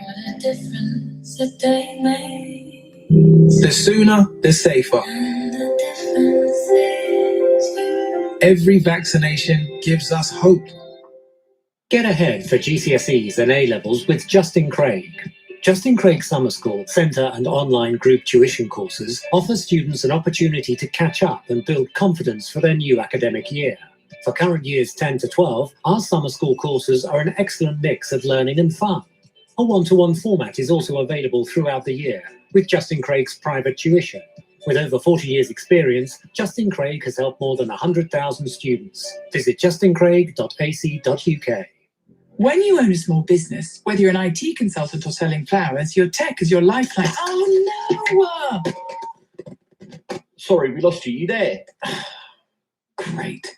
But with Direct Line Business Tech Essentials, you can get your stolen or damaged tech replaced in 24 hours from claim approval. Whether it's laptops, phones or tablets, we're on it. Search Direct Line Business Insurance. Direct Line. Cover and claim limits apply Monday to Friday, 8 AM to 6 PM, except bank holidays. Underwritten by UK Insurance Limited. Philip Schofield here. Did you know you can sell your car to WeBuyAnyCar.com in 3 simple steps? 1. Get a quote online in under 60 seconds. 2. Book an appointment at your local branch, usually no more than 15 minutes away. 3. After a quick once-over, they'll send the money to your bank. Easy as pie. To find out how much your car's worth in 60 seconds, enter your reg number now at WeBuyAnyCar.com. Admin fee may apply. For more information, see WeBuyAnyCar.com/info. Galliard Stamp Duty Holiday extended until the 1st of January 2022. GalliardHose.com applies on the first £500,000 of any new purchase. Leading Britain's conversation. LBC with Sheila Fogarty. Robert's called from Stratford upon Avon to join our conversation about male violence towards women and whether or what we have to do, all of us, to make sure that our very heartfelt response and reaction to Sarah Everard's murder in March of this year doesn't amount to nothing. Robert, hello. Hi, Sheila. Thanks for letting me speak to you. I think you're right to talk about this issue. This is really serious, and I think you should talk about it more often, really. And I think from my point of view, it's very personal, really. I think about my sister and my partner and my daughter, my women friends, and while it's important to me personally, this is a global issue. This is a global public health issue relevant to men throughout the world. It is. And women, it seems like it's gone on for thousands of years, and I think us men need to change. And I think there are some simple, practical things we can do to take more response for this issue. Well, when you say us men, all men need to change. Tell me, as a man who you're speaking as a man who he cares very much for the women in his life and also the wider issue of it being a global problem, what does a man like you change to contribute to this? What do I? Yeah. Well, In what way do you need to change? Well, I suppose I'm in my 60s now, and from my childhood, I learned, like many little boys, like most little boys, about the way it is to be a man. And I think what needs to change, and what I've had to learn, is to work against the grain. And the grain, it tends towards seeing women as less valuable, as being less important. And I think what we can do as men is have conversations as granddads, as fathers, particularly with boys, but also with other men, about respecting, caring for, and loving women. And don't you think it's interesting, Robert, given your age, don't you think it's interesting if you think about, and this is being chipped away at, but we're still only chipping away at it. If you think about the arenas where women historically and still presently are celebrated and not treated as, or on the face of it anyway, not treated as less than, it is around physical beauty and youth. It is around sexual attractiveness, isn't it? That's where women are placed on a rather unhealthy pedestal, but that's the truth of it, isn't it? And that is about men. That is about men's satisfaction. Well, I think that whole idea of women as objects for men is part of the way in which we're brought up. It's part of the notion of being a real man. What I would say is, being a real man, being a strong man, is a man who's prepared to say to grandchildren, to boys, and to other men, that respecting women, caring for women, is normal, and that those men who are abusive and coercive and violent, they're not normal, they're pathetic, they're not really masculine, they're inadequate. And what I'm trying to say is that there are millions of men out there who don't know what to do about this. They don't know what to say, and I think there are some simple, practical things they could do. Go on. I support a campaign called White Ribbon, and this is a notion that men should take more responsibility to prevent violence against women and girls. So what men could do is wear a white ribbon, and that's a way of having a conversation with other men, saying what we're seeing in our society about sexual violence, about rape, about domestic violence, about little girls at school, on the way from school being abused by the men. All this is going to stop. By wearing a white ribbon, what we're saying to other men, this is where the conversation needs to take place, is we've got to create a different kind of consensus. It's a kind of taking the knee campaign, but for women.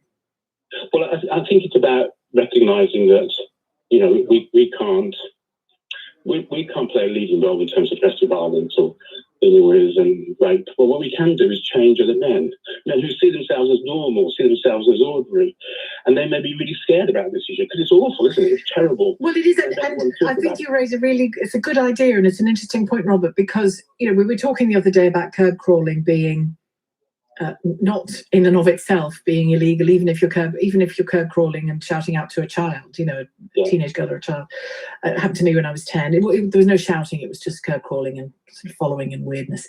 But often society not just sits back and lets that happen and just rolls their eyes, but actively laughs about it and makes a kind of, you know, carry on seaside postcard joke about it, and you just think, seriously, really? And so there's those kinds of day-to-day attitudes that foment a situation for women that is intolerable. I don't have any answers to dealing with men who are abusive or violent or sexually violent. But what I think is, Sheila, is that us men who think we're okay, who think we're real men, think we're grown up, think we're adults, we can have these conversations. We can make it clear that by respecting women, in those circumstances, that's good for us as well. That's good for our relationships. That's good for our kids, for our grandkids. So in that sense, all men can play a role in this. Yeah, you're talking about contribute. It's brick by brick, isn't it? It's voice by voice that you change these things. Thanks, Robert. Lee has called from Preston. Hi, Lee. Hi, Sheila. I work in the TV industry, and I work with a lot of different people, all different ages. Quite often I don't work with the same people, and we kind of spend a lot of time together, whoever we work with. And I can find sometimes I feel really uncomfortable even working with. I'm in my mid-40s. I'm working with younger girls, and I'm kind of just chatting to them, and I feel I almost can't wait to get to the point where I mention my husband, or I'm married to a guy, or I can feel their whole body language change towards me. It never ceases to amaze me, because it's kind of like I can see them just relax and think, oh. And I think, imagine living like that, because it's just, I mean, that doesn't happen the other way around. If a girl's talking to me or whatever, and I don't feel threatened or thinking, oh God, is she coming on to me? But the amount of times it happens, and I just think, how sad is that? And I'm almost at the point where I almost feel like telling them straight away, which would just be a really bizarre thing to do. So obviously I don't do that. Hello, I'm gay. Yeah. I might just change my name.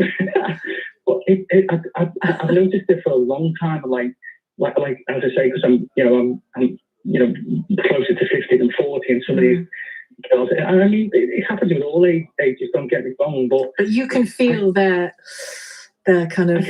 I don't know what the word is. Is it fear? I think it's a kind of fear. I can see it in the body language. It's almost like, and I can see they sit back, they're more relaxed, they're more chatty, and I just think, imagine having to live like that. Because I can imagine having to live like that because women have to read situations. I think an awful lot more than men. Yeah, I totally agree. But isn't that sad that we're having this conversation today? It is. Do you know what I mean? It's like I just find it really awful. And then, once that happens and they know, my situation and stuff, it's great. And I'm like, oh, I'm passing that train station. Do you want me to drop you off? And it's like, yeah, that's great. They feel much more reassured by it, yeah. Lee, thank you. That's a really interesting observation from you. Let's hear from John in Kingston, who's a teacher. Really keen to hear from teachers on this because it is about how we form our children. A big part of this. John, hello. Hi, Sheila. Thank you for taking my call. Pleasure. Your thoughts on what we do about this? I mean, obviously, as a teacher, I'm going to be biased, but I think it all comes down to education, and I think now we're in an age where we are actually having to teach children to be against stuff. So we talk about being anti-racist, and I think it's important. I don't think it would be beyond the realms of possibility to talk about being anti-misogynist and to actually educate boys, particularly, to call out that sort of behaviour as they grow up, and to just I don't necessarily think it's enough to just be teaching people to be kind, decent human beings anymore. I think we actively need to be teaching people to call stuff out, to call out behaviours like that. Yeah, well, because, you're right, because, say, be kind isn't enough for some of the situations that people find themselves in, and some of the situations that boys and men might find themselves in when they need to step in and protect a girl. Or stand up for a girl. Yeah. What age do you teach, John? So all ages really. I've been working from 7-year-olds up to teenagers. Right. So that Ofsted report came as a shock, did it?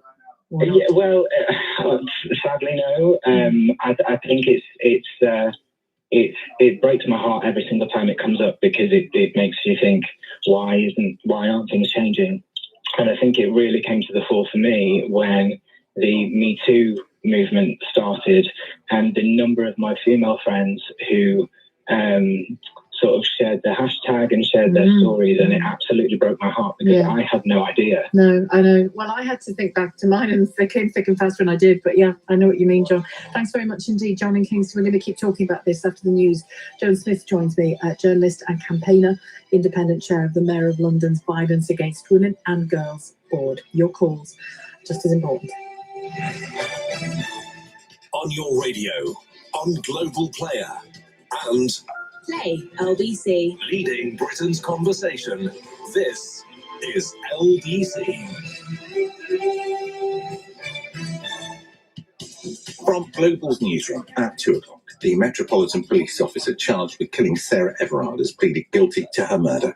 Wayne Couzens had already admitted kidnapping and raping the 33-year-old who went missing while walking home in South London in March. Her remains were found in Kent a week later. Our senior reporter Matthew Thompson, who's at the Old Bailey, says the plea means there won't be a trial and we may never know the full details of the case. Can I report that Wayne Couzens initially gave police a wild story about how he had handed Sarah over alive to a gang of Eastern Europeans who'd been threatening him and his family. We now know that was nonsense, but Couzens has still not explained the truth of what happened or why. A policeman serving 8 years in prison for the manslaughter of former Premier League footballer Dalian Atkinson has been dismissed. 43-year-old Benjamin Monk was sacked following a fast-track gross misconduct hearing in Worcester. The Westmisnter officer killed the former Aston Villa player after tasering him for 33 seconds and kicking him in the head in Shropshire in 2016. The government's tweaking the sensitivity of the NHS COVID app over concerns it could force millions of people to have to isolate this summer. Ministers say the changes will better account for the level of vaccination in society. Experts are worried people will delete the app to avoid being pinged, but Transport Secretary Grant Shapps says there's no evidence of that happening. I'm still seeing lots of people downloading the app and encourage people to do so. As I say, we'll keep the sensitivity of it under review. No one wants to get long COVID. No one wants to get COVID and pass it on to somebody who becomes seriously ill or worse, dies. The Duchess of Cambridge will attend both finals at Wimbledon this weekend after coming out of self-isolation. Kate and Prince William will be at the women's match tomorrow, but she'll be by herself for the men's on Sunday because William's going to the Euro final at Wembley. She began isolating on July the 2nd after coming into contact with someone who tested positive for COVID. Schools have been getting into the Euro 2020 spirit, with some allowing pupils a lie-in on Monday following the final. Many are opting for a 10:30 start. In the city, a short time ago, the FTSE 100 was trading up 50 points at 70.80. The pound buys $1.38 and €1.16. And the weather, sunny spells with scattered showers across the east and southeast with a risk of thunder, a high of 21. From Global's newsroom, I'm Tim Humphrey. This is LBC from Global, leading Britain's conversation with Sheila Fogarty.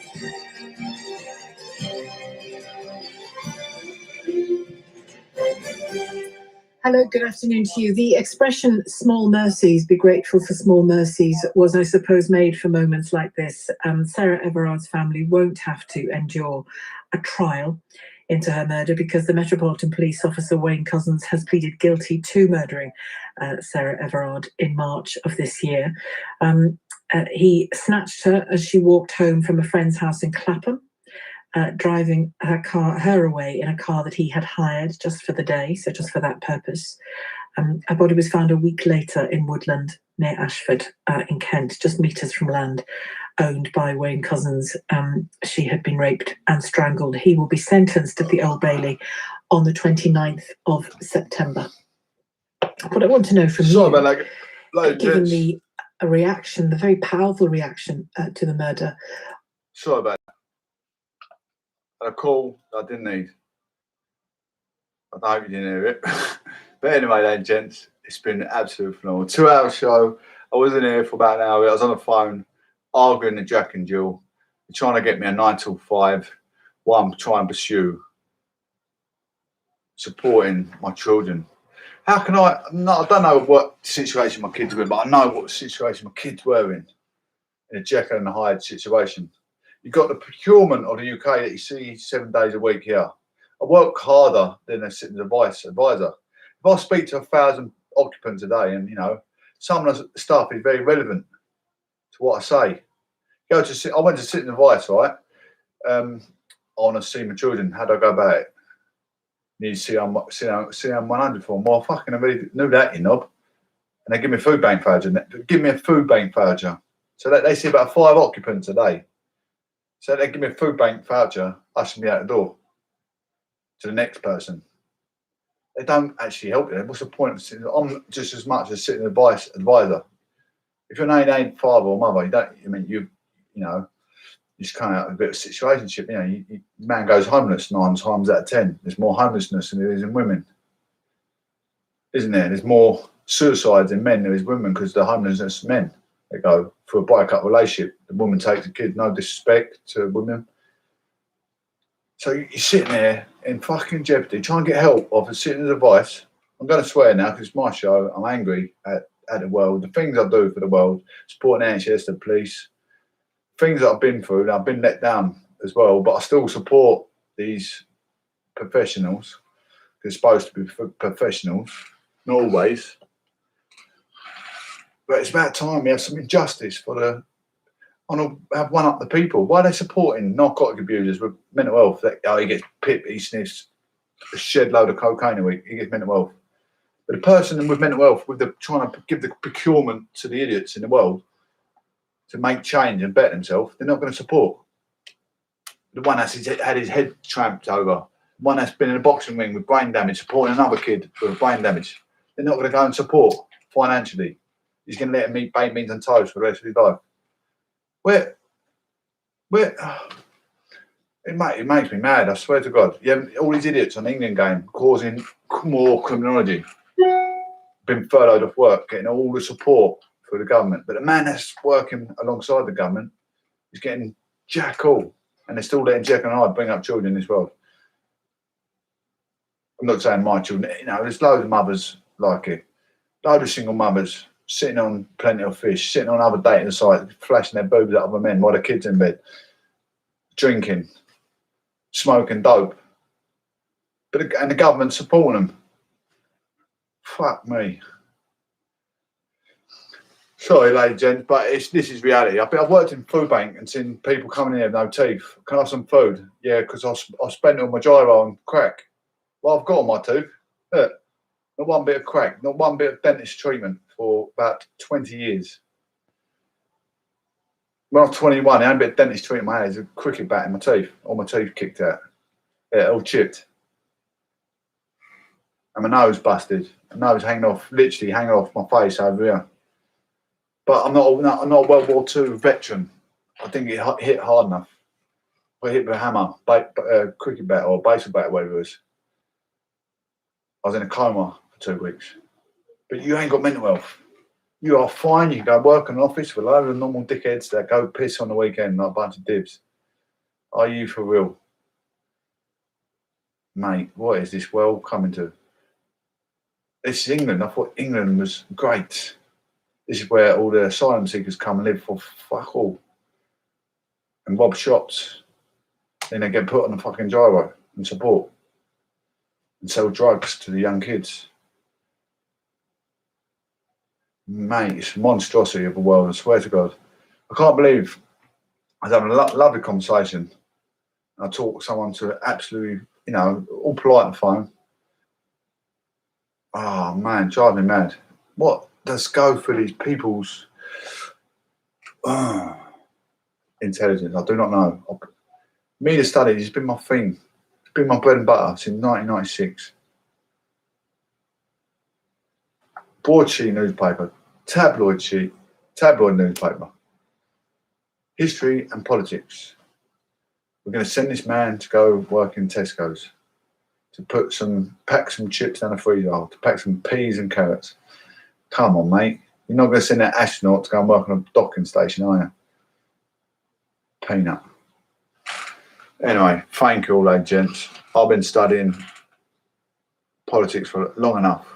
I've been speaking about it every single day for the last 3 years. Hardly a day without fail. If I ain't speaking about it, I'm studying it in my university. But that is shambolic, absolutely shambolic what I have to go through to get where I am today. I will get there one way, which way or another. If an astronaut can get to the moon, I can get to Parliament. Simple as that. I've been there many times, but I'll get my seat sooner or later. Tell them where they're going wrong. I'm a realist, and you need a realist in that situation to shape up Britain in a better place. Trust me. It is disgusting. We scream equalities, but your name ain't father. There is no ain't mothers. Maybe 1, 2 out of a million. But your name ain't father. Unlucky, you're homeless.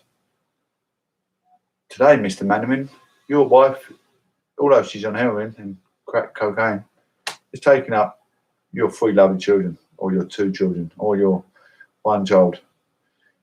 You, Mr. Manaman, can work for the rest of your life while she sits on her ass, injecting crack, feeding babies. Well done. You're now fucked. Welcome to the real world. This is England, where you get fucked, and proper fucked, and more fucked. We're then loads of asylum illegals and fucking take your national resources and build more houses, take up all the trees, all the reproduce that we need. We're going to fuck everything up, literally. I love shows like this. I'm angry. Makes it all the better. Changes it formation, doesn't it? Shows you how stressed out you can be with the world. Doesn't matter what you do for the world. Everything I do, day in, day out, supporting NHS, zero narcotics, zero alcoholism. Not this. I've got an ounce of cocaine, mate, banging gear. Do you want to buy some, little boy? to buy some little boy just coming out of school. Do you know what I mean? I'm trying to influence the world here. I'm trying to make a change. Why don't I just get left alone and pointed more people in the right direction to be educated? I am educated to influence the world, so why not? So why aren't these other people supporting it? Sorry, I'm not having a go at you, lot. I'm just rephrasing my imagination of talking to absolute inconsiderate arseholes. I don't need it. This is what I'm doing. If they don't like it, they can jack off down the road. If they're not happy with their 9 till 5 and they get wankered on a weekend, that's their problem. It ain't mine. This is me now, and I'm staying here and I ain't moving. Bring whoever you want round here to move me, because I ain't moving. Simple as that. This is what I'm doing, supporting the country. Simple, simple, simple, simple. I'm not working in an off license. I'm not working in the Tesco's. I'm not working in a church. I'm working in this seat. I don't mind doing a speech down a church, but this is my church. I made it. I've made this church the way I want it. Spent hours building this democracy. I spent hours trying to make these friends.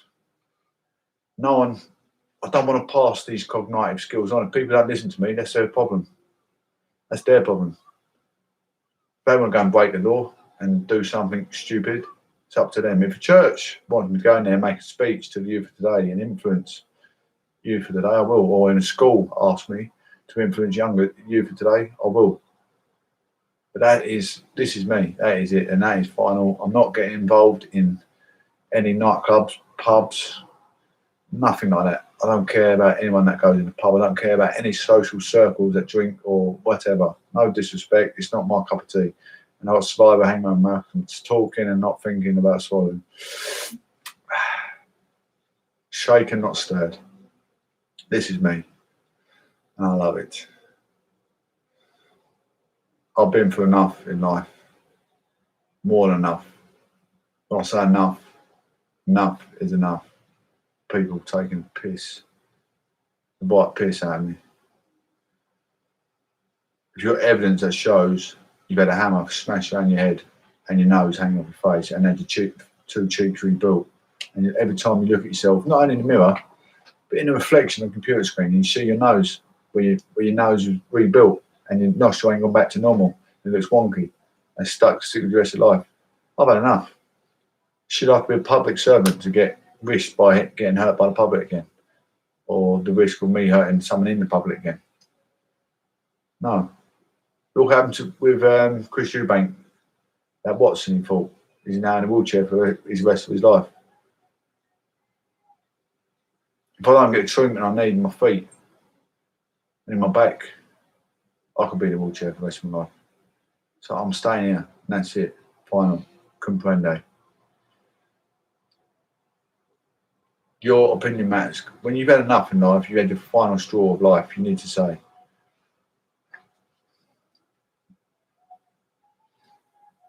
I'd rather take my own life and go for all that again. No chance. No way. Don't act like I act, unless... No, I don't know what to say, but yeah, just go out and do whatever you want. No, don't go and do what you want. Do what you need to do to provide. You need to go out and provide. That is the negotiation. But it didn't stop me being a professional boxer with brain damage. That's what I don't get. That's because, you know why? I lost my own life. I couldn't work out why. I was so angry that no one supported me then. I was so angry, so I thought, my life's not even relevant. My life is not even relevant.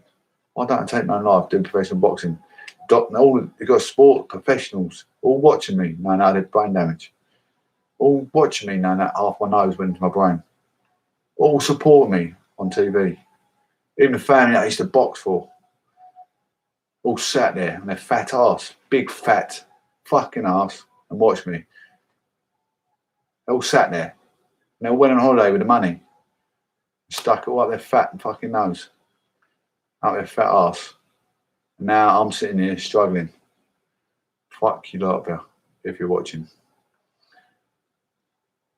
I'm a nice guy. But I just say how it is. I'll get realism and I'll very, very influential. I can be a political analyst, a political influencer, and there's people who can rattle my cage. Thank you for this wonderful show. Reality always comes above all else. It's sometimes best to let the opinions out and let all the shit know who the shit are.